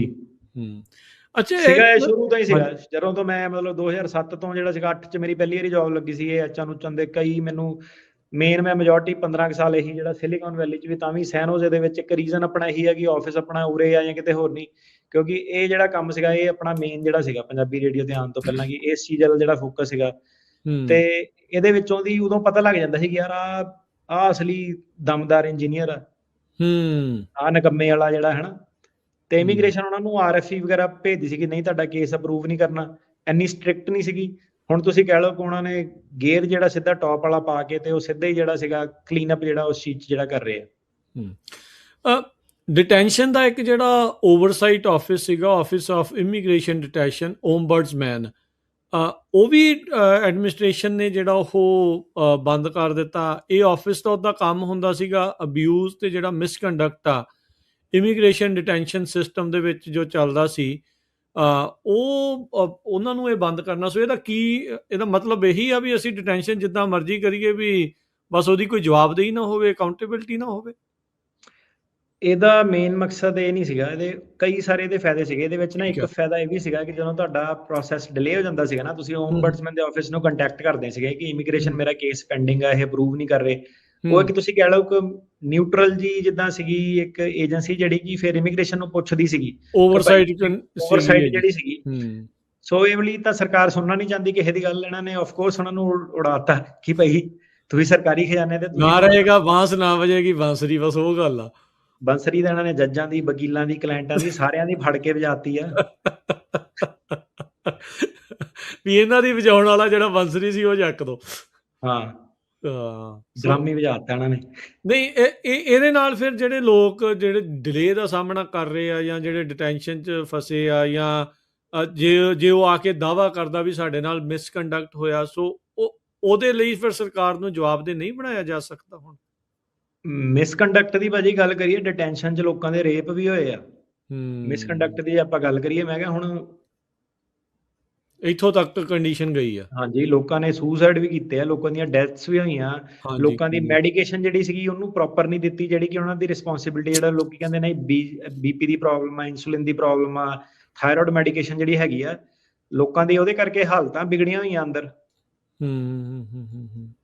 ਤੇ ਤੁਹਾਨੂੰ ਲੱਗਦਾ ਵੀ ਇਹਦੇ ਵਿੱਚ ਕੋਈ ਚੀਜ਼ ਦੇ ਵਿੱਚ ਸੁਧਾਰ ਹੋ ਸਕਦਾ ਆ, ਜਾਂ ਜੇ ਮੰਨ ਲਓ ਵੀ ਕੋਈ ਜਣਾ ਇੱਦਾਂ ਡਿਟੈਂਸ਼ਨ 'ਚ ਆ, ਜੇ ਕੋਈ ਇੱਦਾਂ ਦੀ ਸਿਚੁਏਸ਼ਨ 'ਚ ਆ, ਉਹਦੇ ਲਈ ਫਿਰ ਰਸਤਾ ਕੀ ਬਚਦਾ ਹੈ? ਰਸਤਾ ਦੇਖੋ, ਇੱਕ ਆਪਣਾ ਹੁਣ ਇਹ ਕੇਸ ਹੈਗਾ ਟੈਕਸਸ ਦੇ ਵਿੱਚ 5th ਸਰਕਟ ਜਿਹੜਾ ਸੀਗਾ, ਜਿਹਦੀ ਗੱਲ ਕਰੀਏ ਕਿ ਇਹ ਅਗੇਂਸਟ ਹੈ, ਕਹਿੰਦੇ ਹੇਬੀਅਸ ਕਰਨੀ ਨਹੀਂ, ਗ੍ਰਾਂਟ ਨਹੀਂ ਕਰਨੀ ਜਾਂ ਬੌਂਡ ਨਹੀਂ ਮਿਲਣਾ ਚਾਹੀਦਾ। ਤੇ ਮੁੰਡੇ ਨੂੰ 5th ਸਰਕਟ ਦੇ ਟੈਕਸਸ ਦੇ ਕੈਂਪ ਚੋਂ ਬਾਹਰ ਕਢਾਇਆ ਸੀਗਾ, ਜਿਹੜਾ ਲੋਕੀ ਕਹਿੰਦੇ ਕਿ ਨਿਕਲ ਨਹੀਂ ਸਕਦਾ ਵਾਲੇ ਚੋਂ, ਡਿਟੈਂਸ਼ਨ ਸੈਂਟਰ ਚੋਂ। ਤੇ ਗੱਲ ਇਹ ਆ ਕਿ ਜੱਜ ਤੋਂ ਜੱਜ ਡਿਪੈਂਡ ਕਰਦਾ, ਜਿਹੜਾ ਆਰਗੂਮੈਂਟ ਜਿਹੜੇ ਡਿਪੈਂਡ ਕਰਦੇ ਆ, ਸਲੋ ਗੇਮ ਜਿਹੜੀ ਹੁੰਦੀ ਆ, ਕਈ ਜੱਜ ਕਰਨਾ ਚਾਹੁੰਦੇ ਆ ਪਰ ਕਈ ਚੀਜ਼ਾਂ ਉਹਨਾਂ ਨੂੰ ਵੀ ਦੇਖਣੀਆਂ ਜਿਹੜੀਆਂ ਪੈਂਦੀਆਂ। ਸੋ ਜਿਹੜਾ ਲੀਗਲ ਪ੍ਰੋਸੈਸ ਆ ਜਿਹੜਾ ਸਲੋ ਆ, ਪਰ ਇਹ ਹੈ ਕਿ ਬੰਦੇ ਨੇ ਰਾਈਟ ਵੇ ਜਿਹੜਾ ਹਾਇਰ ਕਰ ਲਿਆ ਸੀਗਾ ਤੇ ਹਫ਼ਤਾ ਕੁ ਲੱਗਾ, ਡਾਇਰੈਕਟਰ ਰਿਲੀਜ਼ ਸੀਗੀ, ਇਹ ਵੀ ਨਹੀਂ ਉਹਨੇ ਕਿਹਾ ਕਿ ਬੌਂਡ ਦੇ ਦਿਓ, ਕਹਿੰਦਾ ਸਿੱਧੇ ਛੱਡੋ ਆਰਡਰ ਜਿਹੜਾ ਸੀਗਾ। ਸੋ ਤੁਸੀਂ ਆਪ ਹਿਸਾਬ ਲਾ ਸਕਦੇ ਆ ਕਿ ਟੈਕਸਸ ਚੋਂ ਬੰਦਾ ਬਾਹਰ ਆ ਗਿਆ 5th ਸਰਕਟ ਚੋਂ, ਜਿੱਥੇ ਸਰਕਟ ਕੋਰਟ ਦਾ ਕਾਨੂੰਨ ਜਿਹੜਾ ਕਹਿੰਦਾ ਕਿ ਇਹਨਾਂ ਨੂੰ ਛੱਡਣਾ ਨਹੀਂ ਹੈ। ਸੋ ਮਤਲਬ ਇਦਾਂ ਕਿ ਲੀਗਲ ਜਿਹੜੀਆਂ ਜੋ ਵੀ ਆਰਗੂਮੈਂਟਸ ਜਿਹੜੀਆਂ ਤੁਹਾਡੀਆਂ ਹੁੰਦੀਆਂ, ਟੈਕਨੀਕਲਿਟੀ ਬੈਕ ਐਂਡ ਤੇ ਹੁੰਦੀ ਹੈ, ਤੁਹਾਨੂੰ ਥੋੜਾ ਜਿਹਾ ਕਹਿ ਲਓ ਇੱਥੇ ਆ ਕੇ ਸਿੰਪਲ ਹੋ ਕੇ ਪ੍ਰੈਜ਼ੈਂਟ ਕਰੀਦਾ, ਪਰ ਗੱਲ ਇਦਾਂ ਕਿ ਬੈਕਗਰਾਉਂਡ ਤੇ ਆਪਣਾ ਕੰਮ ਜਿਹੜਾ ਚੱਲਦਾ ਰਹਿੰਦਾ। ਹੁਣ ਇਹ ਇੱਕ ਚੀਜ਼ ਇਹ ਹੈ ਕਿ ਤੁਸੀਂ ਸਾਡੇ ਨਾਲ ਜੁੜੇ ਹੋਏ ਆ, ਭਾਵੇਂ ਟਾਈਮ ਔਖੇ ਆ ਭਾਵੇਂ ਸੌਖੇ ਆ, ਕਿਉਂਕਿ ਤੁਹਾਨੂੰ ਪਤਾ ਹੈਗਾ ਆ ਚੀਜ਼, ਇਹ ਕੰਮ, ਇਹ ਬੰਦੇ ਆਹ ਵਾਲਾ ਕੰਮ ਜਿਹੜਾ ਕਰਦੇ ਆ ਟੈਕਨੀਕਲ, ਜਦੋਂ ਸਾਰਾ ਰੌਲਾ ਰੱਪਾ ਸੈਟਲ ਹੋ ਜਾਂਦਾ ਨਾ, ਲੱਤਾਂ ਲੁੱਤਾਂ ਖਿੱਚਣ ਵਾਲਾ ਕੰਮ ਸਾਰਾ ਸੈਟਲ ਹੋ ਜਾਂਦਾ, ਨੁਕਤਾ ਚੀਨੀ ਵਾਲਾ ਕੰਮ ਜਦੋਂ ਸੈਟਲ ਹੋ ਜਾਂਦਾ, ਤਾਂ ਬੰਦਾ ਫੇਰ ਦੇਖਦਾ ਕਿ ਯਾਰ ਕਿਹਦੇ ਕੋਲ ਜਾਵਾਂ, ਕਿਹਨੂੰ ਟੈਕਨੀਕਲ ਨੌਲੇਜ ਆ, ਕੀ ਆ। ਉਹ ਤੁਹਾਡੇ ਮੂਹਰੇ ਆ। ਆਰਕੇ ਵਾਲਾ ਸੀਗਾ ਕਿੱਦਾਂ, ਹੁਣ ਮੈਂ ਕਿਹਾ ਹੁਣ ਸਾਡਾ ਜਦੋਂ ਇੱਕ ਵਾਰੀ ਭੂਮਿਕਾ ਬਣੂਗੀ, ਮੰਚ ਤਿਆਰ ਹੋਊਗਾ 9 ਸਰਕਟ ਦੇ ਉੱਤੇ, ਜਿੱਥੇ ਜਿੱਥੇ ਮੌਕਾ ਮਿਲੂਗਾ ਉੱਥੇ ਉੱਥੇ ਆਪਾਂ ਚੇਂਜ ਲੈ ਕੇ ਆਵਾਂਗੇ। ਪਰ ਇਹ ਸਾਰੇ ਜਿਹੜਾ ਟਾਈਮ ਹੈਗਾ ਨਾ, ਇਹਨੂੰ ਸਲੋ ਜਿਹੜਾ ਚੱਲਣਾ ਪੈਂਦਾ। ਕਈ ਚੀਜ਼ਾਂ ਜਿਹੜੀਆਂ ਹੁੰਦੀਆਂ, ਰਾਈਟ ਕੇਸ ਹੋਊਗਾ, ਉਹ ਵਾਲਾ ਬੰਦਾ ਹਾਇਰ ਕਰੂਗਾ, ਓਰਲ ਆਰਗੂਮੈਂਟਸ ਹੋਊਗੀਆਂ ਨਹੀਂ ਹੋਗੀਆਂ। ਤੇ ਜਿਹੜਾ ਸੀਗਾ ਟੈਕਸਸ ਚੋਂ ਵੀ ਜਿਹੜਾ ਸੀਗਾ ਬੰਦਾ ਬਾਹਰ ਆ ਗਿਆ, ਠੀਕ ਆ। ਸੋ ਕਹਿਣ ਦਾ ਮਤਲਬ ਇਦਾਂ ਹੈਗਾ ਕਿ ਇਦਾਂ ਨਹੀਂ ਹੈਗਾ ਕਿ ਹਰ ਕਿਤੇ ਗੇਮ ਜਿਹੜੀ ਓਵਰ ਹੋ ਗਈ ਆ, ਫਾਈਟ ਤੁਸੀਂ ਦੇਣੀ ਪੈਂਦੀ, ਤੁਹਾਨੂੰ ਕਰਨੀ ਪੈਂਦੀ ਆ। ਟੈਕਸਸ ਦੇ ਵਿੱਚ ਵੀ ਜਿਹੜੇ ਜੱਜ ਹੈਗੇ ਆ, ਡੈਮੋਕ੍ਰੈਟ ਵੀ ਹੈਗੇ ਆ, ਰਿਪਬਲਿਕਨ ਵੀ ਹੈਗੇ ਆ। ਜਿਹੜੇ ਰਿਪਬਲਿਕਨ ਬੰਦੇ ਵੀ ਆ, ਉਹ ਵੀ ਕਈ ਲੋਕਾਂ ਨੂੰ ਨਹੀਂ ਫੜ ਕੇ ਜੇਲ੍ਹਾਂ 'ਚ ਰੱਖਣਾ ਚਾਹੁੰਦੇ ਜਾਂ ਸਾਰੇ ਕੇਸ ਨਹੀਂ ਫੇਲ ਕਰਨਾ ਚਾਹੁੰਦੇ, ਕਿਉਂਕਿ ਜਿਹੜੀ ਸਰਕਾਰ ਆ ਉਹ ਇੱਕ ਤਰੀਕੇ ਨਾਲ ਕੰਟਰੀ ਨੂੰ ਰਨ ਕਰਨਾ ਚਾਹੁੰਦੀ ਆ। ਪਰ ਸਾਰੇ ਬੰਦੇ ਉਹਨਾਂ ਨਾਲ ਐਗਰੀ ਨਹੀਂ ਕਰਦੇ। ਸਰਕਾਰ ਨੇ ਠੀਕ ਆ, ਕਈ ਜੱਜ ਫਾਇਰ ਕਰਤੇ, ਕਈ ਨਵੇਂ ਜਿਹੜੇ ਲੈ ਕੇ ਆ ਗਏ, ਪਰ ਜ਼ਰੂਰੀ ਨਹੀਂ ਹੈਗਾ ਕਿ ਜਿਹੜੇ ਨਵੇਂ ਵੀ ਜੱਜ ਆ ਉਹਨਾਂ ਨੇ ਸਾਰਿਆਂ ਨੇ 100% ਹੀ ਸਰਕਾਰ ਦੀ ਬੋਲੀ ਜਿਹੜੀ ਬੋਲਣੀ ਹੁੰਦੀ ਆ। ਸੋ ਇਹ ਹੈ ਕਿ ਛੋਟੀਆਂ ਛੋਟੀਆਂ ਮੱਲਾਂ ਜਿਹੜੀਆਂ ਮਾਰਨੀਆਂ ਪੈਂਦੀਆਂ ਅੱਜ ਕੱਲ੍ਹ। ਇਹ ਨਹੀਂ ਕਿ ਤੁਸੀਂ ਸਿੱਧਾ ਹੀ ਮਾਂ ਯੁੱਧ ਜਿੱਤ ਗਏ, ਇੱਕ ਦਿਨ 'ਚ 10 ਅਸਾਈਲਮ ਦੇ ਕੇਸ ਪਾਸ ਹੋ ਗਏ ਜਿੱਦਾਂ ਪਹਿਲਾਂ ਸੀਗਾ, ਉਹ ਵਾਲਾ ਕੰਮ ਨਹੀਂ ਜਿਹੜਾ ਹੈਗਾ। ਤੇ ਜਿਹੜੀ ਫਾਈਟ ਆ ਉਹ ਅਪੀਲਾਂ ਤੱਕ ਜਿਹੜੀ ਜਾ ਰਹੀ ਆ, ਮਤਲਬ ਕਿ ਤੁਹਾਨੂੰ ਲੌਂਗ ਟਰਮ ਸਟ੍ਰੈਟਜੀ ਜਿਹੜੀ ਕਰਨੀ ਪੈਣੀ ਆ। ਇਮੀਗ੍ਰੇਸ਼ਨ ਕੋਰਟ 'ਚ ਸਹੀ ਪ੍ਰੈਜ਼ੈਂਟ ਕਰਨਾ ਪੈਣਾ, BIA 'ਚ ਸਹੀ ਪ੍ਰੈਜ਼ੈਂਟ ਕਰਨਾ ਪੈਣਾ, 9th ਸਰਕਟ 'ਚ ਸਹੀ ਪ੍ਰੈਜ਼ੈਂਟ ਕਰਨਾ ਪੈਣਾ। ਇਹ ਸਾਰੇ ਦੇ ਵਿੱਚ ਕਈ ਜਿਹੜੇ ਸੀਗੇ, ਤੁਹਾਨੂੰ ਪਤਾ ਆਹ ਚੀਜ਼ ਦੇ ਵਿੱਚ ਵੀ ਜਿਹੜਾ ਤੁਹਾਨੂੰ ਸਹੀ ਜਿਹੜੀ ਚੀਜ਼ ਤੁਹਾਨੂੰ ਗਾਈਡੈਂਸ ਦੱਸਦੀ ਕਿ ਬਈ ਆਹ ਚੀਜ਼ ਆ, ਇੱਕ ਜੱਜ ਜਿਹੜਾ ਸਹੀ ਮਿਲਣਾ ਚਾਹੀਦਾ, ਉੱਥੇ ਤੁਹਾਡਾ ਕੇਸ ਰਿਵਰਸ ਹੋ ਸਕਦਾ।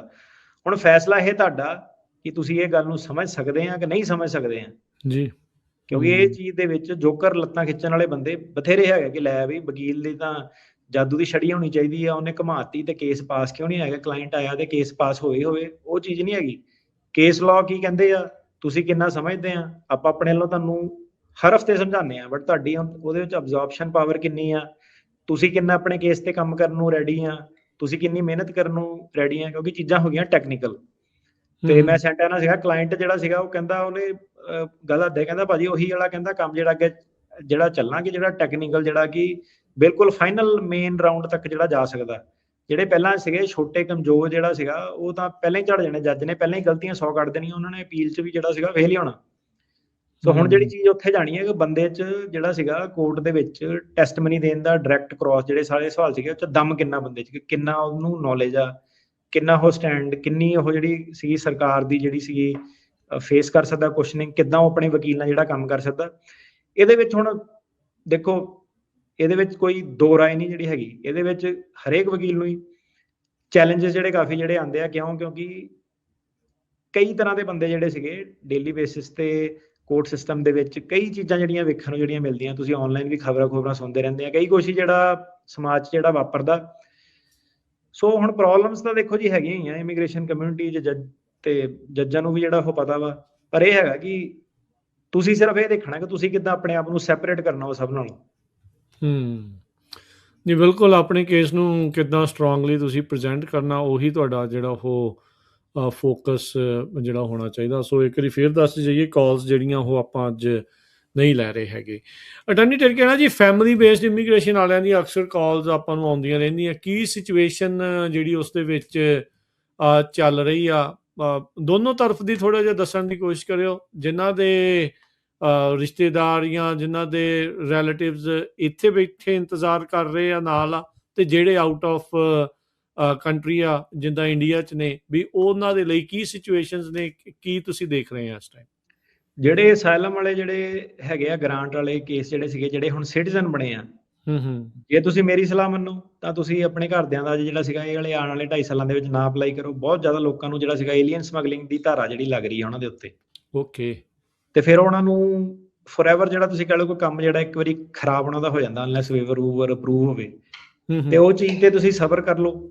ਫਿਰ ਉਹਦੇ ਵਿੱਚ ਕੀ ਹੈਗਾ ਕਿ ਕਈ ਵਾਰੀ ਉਹ ਪੁੱਠੇ ਸਿੱਧੇ ਸਵਾਲ ਪੁੱਛਦੇ ਆ ਕਿ ਤੁਹਾਡੇ ਐਫੀਡੇਵਿਟ 'ਚ ਆਹ ਲਿਖਿਆ ਸੀਗਾ, ਹੁਣ ਤੁਸੀਂ ਆਹ ਕਹਿ ਰਹੇ ਆ, ਤੁਸੀਂ ਆਹ ਚੀਜ਼ ਨਹੀਂ ਦੱਸੀ, ਉਹ ਚੀਜ਼ ਨਹੀਂ ਦੱਸੀ।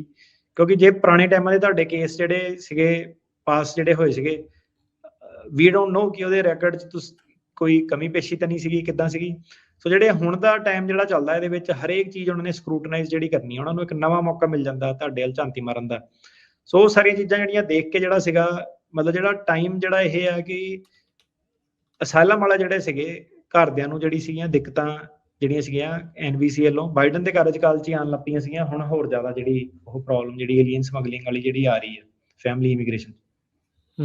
ਤੇ ਜਿਹੜੇ ਰੈਗੂਲਰ ਨੇ ਭੈਣ ਭਰਾ ਵਾਲੇ, ਦੂਜੇ ਸਪਾਊਸ, ਇਹ ਉਹ, ਉਹਨਾਂ ਸਾਰੀਆਂ ਚੀਜ਼ਾਂ ਦੇ ਵਿੱਚ ਉਹ ਸਿਚੁਏਸ਼ਨ ਕਿਵੇਂ ਚੱਲ ਰਹੀ ਹੈ? ਇੱਕ ਮਿੰਟ, ਮੈਨੂੰ ਬੰਦਾ ਕਹਿੰਦਾ ਪੁਰਾਣਾ, ਕਹਿੰਦਾ ਲਾਈਵ ਆ ਭਰਾਵਾ, ਪੁਰਾਣਾ ਲਾਈਵ ਨਹੀਂ ਹੈ, ਰੀਅਲ ਲਾਈਵ ਸ਼ੋਅ ਚੱਲਦਾ ਪਿਆ ਵਾ। ਜਿਹੜੇ ਭੈਣ ਭਰਾ ਵਾਲੇ ਕੇਸ ਆ ਨਾਰਮਲੀ ਚੱਲਦੇ ਆ, ਤੇ ਉਹਦੇ ਵਿੱਚ ਜਿਹੜਾ ਸੀਗਾ ਟਾਈਮ ਜਿਹੜਾ 15 ਸਾਲ ਸੀਗਾ, ਪਰ ਜਿਹੜੇ ਹਿਸਾਬ ਨਾਲ ਹੁਣ ਸਟ੍ਰਿਕਟਨੈਸ ਵਗੈਰਾ ਜਿਹੜੀ ਹੈਗੀ ਆ, ਨਾਲੇ ਰੀਵੈਟਿੰਗ ਐਡ ਕਰ ਦੋ, ਰੀਵੈਟਿੰਗ ਨਾਲ ਉਹਨਾਂ ਨੇ ਅੱਧੇ ਕੇਸ ਉਡਾ ਦੇਣੇ। ਸੋ ਹੋ ਸਕਦਾ ਕਿ ਉਹ ਬੜੇ ਫਾਸਟਰ ਹੋ ਜਾਣ। ਉਹ ਅੱਛਾ, ਕਈਆਂ ਨੂੰ ਫਿਰ ਝਟਕਾ ਲੱਗੂਗਾ, ਕਈਆਂ ਨੂੰ ਵਧੀਆ ਲੱਗੂਗਾ। ਇਹ ਮਤਲਬ ਹੁਣ ਦੋਨੋਂ ਤਰਫੋਂ ਚੀਜ਼ਾਂ ਜਿਹੜੀਆਂ ਆ ਜਾਣੀਆਂ। ਜੀ। ਤੇ ਜਾਂਦੇ ਜਾਂਦੇ ਟੰਡੀ ਟਰ ਕਹਿਣਾ ਜੀ, ਤੁਸੀਂ ਕੁਛ ਹੋਰ ਕੋਈ ਚੀਜ਼ ਜਿਹੜੀ ਰਹਿ ਗਈ ਹੈ ਉਹਦੇ ਬਾਰੇ ਤੁਸੀਂ ਦੱਸਣਾ ਚਾਹੁੰਦੇ ਆ, ਕੁਛ ਕਹਿਣਾ ਚਾਹੁੰਦੇ ਹੋ? ਮੇਨ ਤਾਂ ਇਹੀ ਸੀਗਾ ਇਸ ਹਫਤੇ ਦੀ ਕਾਫੀ ਸਾਡੇ ਲਈ ਵੱਡੀ ਅਚੀਵਮੈਂਟ ਸੀਗੀ ਕਿ ਡਾਇਰੈਕਟ ਰਿਲੀਜ਼ ਹਫਤੇ ਦੇ ਵਿੱਚ ਹੀ 5th ਸਰਕਿਟ ਤੋਂ ਕਾਨੂੰਨ ਦੇ ਅਗੇਂਸਟ ਨਵੀਆਂ ਆਰਗੂਮੈਂਟਾਂ ਪੇਸ਼ ਕਰਕੇ, ਵਰਤ ਕੇ, ਟੈਸਟ ਕਰਕੇ ਦੇਖ ਰਹੇ ਸੀਗੇ। ਤੇ ਕਈ ਵਾਰੀ ਪੁੱਛਦੇ ਵੀ ਆ ਲੋਕ ਕਿ ਕਿੱਦਾਂ ਜੀ ਟੈਕਸਸ ਬੰਦ ਹੋ ਗਿਆ, ਬਾਹਰ ਆ ਜਾਊਗਾ ਬੰਦਾ ਕਿ ਨਹੀਂ ਆਊਗਾ? ਉਹਨੂੰ ਕਹਿੰਦਾ ਇਹ ਕਿ ਨਹੀਂ ਭਾਈ, 50-50 ਚਾਂਸ ਆ। ਪਰ ਉਹੀ ਹੈ ਕਿ ਲੋਕੀ ਅੰਡਰਸਟੈਂਡ ਕਰਦੇ ਆ ਕਿ ਇਹ ਵਕੀਲ ਸਹੀ ਦੱਸ ਰਿਹਾ, ਕਿ ਸਹੀ ਇਹਦਾ ਰੂਟਿੰਗ ਸਟੈਟਸ ਜਿਹੜੇ ਸਹੀ ਆ। ਤੇ ਬਾਕੀ ਤੁਸੀਂ ਆਪਣੇ ਸੋਸ਼ਲ ਮੀਡੀਆ ਵਗੈਰਾ ਚੈਨਲ ਤੇ ਜਾ ਕੇ ਦੇਖ ਸਕਦੇ ਆ, ਕੋਈ ਨੌਨਸੈਂਸ ਨਹੀਂ, ਕਿਸੇ ਦੀ ਲੱਤ ਲੁੱਤ ਖਿੱਚਣ ਵਾਲਾ ਕੋਈ ਸਿਸਟਮ ਨਹੀਂ। ਸਿੱਧੇ ਜਿਹੜਾ ਰਿਜ਼ਲਟ ਕਿ ਕੀ ਹੋ ਰਿਹਾ ਕੀ ਨਹੀਂ ਹੋ ਰਿਹਾ, ਤੇ ਸਿੱਧੇ ਤੁਹਾਡੇ ਮੂਹਰੇ ਜਿਹੜਾ ਆ ਕੇ ਕਰੀਦਾ, ਜਿੰਨਾ ਨੈਸ਼ਨਲ ਪਰਸੈਂਟੇਜ ਰੇਟ ਆ, ਗ੍ਰਾਂਟ ਹੁੰਦਾ ਨਹੀਂ ਗ੍ਰਾਂਟ ਹੁੰਦਾ। ਤੇ ਬਾਕੀ ਵੀ ਤੁਸੀਂ ਦੇਖ ਲਓਗੇ ਕਿ ਹੁਣ ਸਾਰੇ ਜਾਣੇ ਉਹੀ ਬੋਲੀ ਬੋਲੂਗੇ, ਠੀਕ ਆ ਕਿ ਨਹੀਂ? ਸਾਰੇ ਜਾਣੇ ਹੁਣ ਆ ਗਏ ਕਿ ਸਾਰਾ ਕਿ ਭਾਈ ਸੱਚ ਜਿਹੜਾ ਸੀਗਾ, ਕੀ ਰੇਟਿੰਗ ਆ, ਕੀ ਸਟੈਟਸ ਆ, ਕਿੱਦਾਂ। ਤੇ ਉਹ ਸੀਗਾ ਕਿ ਬੰਦਾ ਜਿਹੜਾ ਹਫਤੇ ਜਦੋਂ ਬਾਹਰ ਆ ਗਿਆ ਟੈਕਸਸ, ਤੇ ਉਹਨੇ ਆ ਕੇ ਹੀ ਕਹਿੰਦਾ, ਯਾਰ ਭਾਜੀ, ਕਹਿੰਦਾ ਯਾਰ ਇੰਨੇ ਕੁ ਬੰਦੇ, ਕਹਿੰਦਾ ਅੰਦਰ ਜਿਹੜੇ ਸੀਗੇ, ਕਹਿੰਦਾ ਜਦੋਂ ਮੈਂ ਬਾਹਰ ਆਉਣ ਲੱਗਿਆ, ਕਹਿੰਦਾ ਆਪਣਾ ਕਾਫੀ ਲੋਕੀ ਜਿਹੜੇ ਪੁਰਾਣੇ, ਤੁਸੀਂ ਸਮਝ ਸਕਦੇ ਆ ਕਿ ਉਸੇ ਜੇਲ੍ਹਾਂ 'ਚ ਜਿਹੜੇ ਸੀਗੇ ਕਿ ਇਹ ਕਿੱਦਾਂ ਹੋ ਗਿਆ, ਇਹ ਕਿੱਦਾਂ ਪੋਸੀਬਲ ਹੋ ਗਿਆ। ਤੇ ਦੈਟਸ ਇਟ। ਆਪਣਾ ਉਹੀ ਕੰਮ ਆ ਕਿ ਸਾਰੇ ਤੁਸੀਂ ਯਾਰ ਤਰੱਕੀਆਂ ਕਰੋ, ਸਾਰਿਆਂ ਦਾ ਕੰਮ ਬਣੇ। ਤੇ ਬਸ ਇਹ ਹੈ ਕਿ ਕੰਮ ਜਿਹੜਾ ਔਖਾ, ਤੇ ਜਿਹੜਾ ਸੀਗਾ ਸੋਚ ਸਮਝ ਕੇ ਜਿਹੜਾ ਸੀਗਾ ਕਿੱਦਾਂ ਮਿਲਣਾ ਵਰਤਣਾ, ਕਿੱਦਾਂ ਕੀ ਚੀਜ਼ ਕਰਨੀ, ਕਿਹੜੀਆਂ ਪ੍ਰੋਬਲਮ ਤੋਂ ਦੂਰ ਰਹਿਣਾ।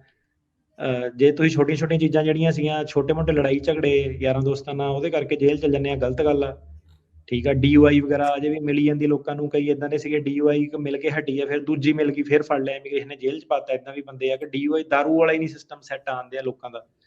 ਮਤਲਬ ਯੰਗ ਬੰਦੇ, ਜਿੱਦਾਂ ਕਿ ਫਰਾਈਡੇ ਨਾਈਟ ਫੜ ਲਿਆ, ਸੈਟਰਡੇ ਨਾਈਟ ਫੜ ਲਿਆ, ਤਾਂ ਉਹ ਹਿਸਾਬ ਹੋ ਜਾਂਦਾ ਕਿ ਯਾਰ ਮੰਡੇ ਨੂੰ ਹੁਣ ਆਫਿਸ ਜਾਣਾ, ਤਾਂ ਆਹੀ ਕਿ DUI ਤੇ ਫੜ ਲਿਆ, DUI ਤੇ ਫੜ ਲਿਆ। ਹੁਣ ਜਿਹੜੀ ਮੰਡੇ ਨੂੰ ਕਾਲ ਆਉਣੀ, ਉਹ ਸਾਰਾ ਇਹੀ ਹੋਣਾ ਕਿ DUI ਤੇ ਜਿਹੜਾ ਫੜ ਲਿਆ, ਪਾਰਟੀ ਕਰਦਾ ਫੜ ਲਿਆ। ਤੇ ਯਾਰ ਤੁਹਾਡਾ ਇਹ ਕੰਮ ਨਹੀਂ ਹੈਗਾ, ਇਹ ਕੰਮ ਨਹੀਂ ਤੁਸੀਂ ਕਰਨ ਆਏ ਹੈਗੇ ਉਰੇ, ਠੀਕ ਆ। ਤੇ ਆਪਾਂ ਵੀ ਜਿਹੜੇ ਉਰੋਂ ਸੀਗੇ, ਠੀਕ ਆ, ਆਪਾਂ ਵੀ ਸਹੀ ਸੀਗੇ ਉੱਥੇ, ਪਰ ਆ ਕੇ ਜਿਹੜਾ ਸੀਗਾ ਯਾਰ ਮਕਸਦ ਤੋਂ ਸਾਰੇ ਨਾ ਹੁਣ ਗਰੁੱਪ ਟੋਲੇਬਾਜ਼ੀ ਜਿਹੜਾ ਸੀਗਾ, ਥੋੜੇ ਡੀਵੀਏਟ ਜਿਹੇ ਹੋਏ ਫਿਰਦੇ ਲੋਕੀ, ਪਾਰਟੀਆਂ ਪੂਟੀਆਂ ਮਹਿਫਲਾਂ, ਤੇ ਉੱਚੋਂ ਕਾਫੀ ਪ੍ਰੋਬਲਮਾਂ ਜਿਹੜੀਆਂ ਜਵਾਕਾਂ ਨੂੰ ਜਿਹੜੀਆਂ ਆਉਂਦੀਆਂ। ਕਿਉਂਕਿ ਦੇਖੋ ਆਰਥਿਕ ਤੰਗੀ ਵੀ ਜਿਹੜੀ ਹੁਣ ਲੋਕਾਂ ਨੂੰ ਅੱਜ ਕੱਲ੍ਹ ਜਿਹੜੀ ਹੈਗੀ ਆ, ਉਹਦੇ ਕਰਕੇ ਟੈਨਸ਼ਨ, ਤਣਾਅ, ਇਹ ਉਹ ਲੋਕਾਂ ਦਾ ਰਹਿੰਦਾ ਹੀ ਆ ਆਪਸ ਦੇ ਵਿੱਚ। ਤੇ ਯੂ ਨੈਵਰ ਨੋ, ਹੈ ਨਾ, ਕੌਣ ਕਿਹੜਾ ਕਿੱਦਾਂ ਦੀ ਸਿਚੁਏਸ਼ਨ 'ਚ ਜਿਹੜਾ ਚੱਲਦਾ। ਸੋ ਉਹ ਚੀਜ਼ ਸੀਗੀ ਕਿ ਇਹ ਗਰੁੱਪ ਜਿਹੜੇ ਹੈਗੇ, ਇਹਨੂੰ ਥੋੜ੍ਹਾ ਜਿਹਾ ਅਵੋਇਡ ਕਰਿਆ ਕਰੋ। ਕਿਉਂਕਿ ਐਂਡ 'ਚ ਆ ਕੇ ਭਾਵੇਂ ਤੁਸੀਂ ਸਾਨੂੰ ਹੇਬੀਅਸਲੀ ਕਰਨਾ, ਪਰ ਉਹੀ ਹੈ ਕਿ ਯਾਰ ਮਤਲਬ ਬੇਵਕੂਫੀ ਹੈ ਕਿ ਕਿਹੜੀ ਚੀਜ਼ ਕਰਕੇ ਜੇਲ੍ਹ 'ਚ ਪਹੁੰਚ ਗਏ ਤੁਸੀਂ, ਕੋਈ ਲੋੜ ਨਹੀਂ ਹੈਗੀ ਉਹ ਸਭ ਕਰਨ ਦੀ। ਜੀ ਬਿਲਕੁਲ। ਤੇ ਡਰਨੀ ਟਿਕਾਣਾ ਜੀ ਬਹੁਤ ਧੰਨਵਾਦ, ਬੜੀ ਮਿਹਰਬਾਨੀ। ਮਿਲਦੇ ਹਾਂ ਜੀ ਫਿਰ ਅਗਲੀ ਵਾਰੀ। ਸਤਿ ਸ਼੍ਰੀ ਅਕਾਲ ਜੀ।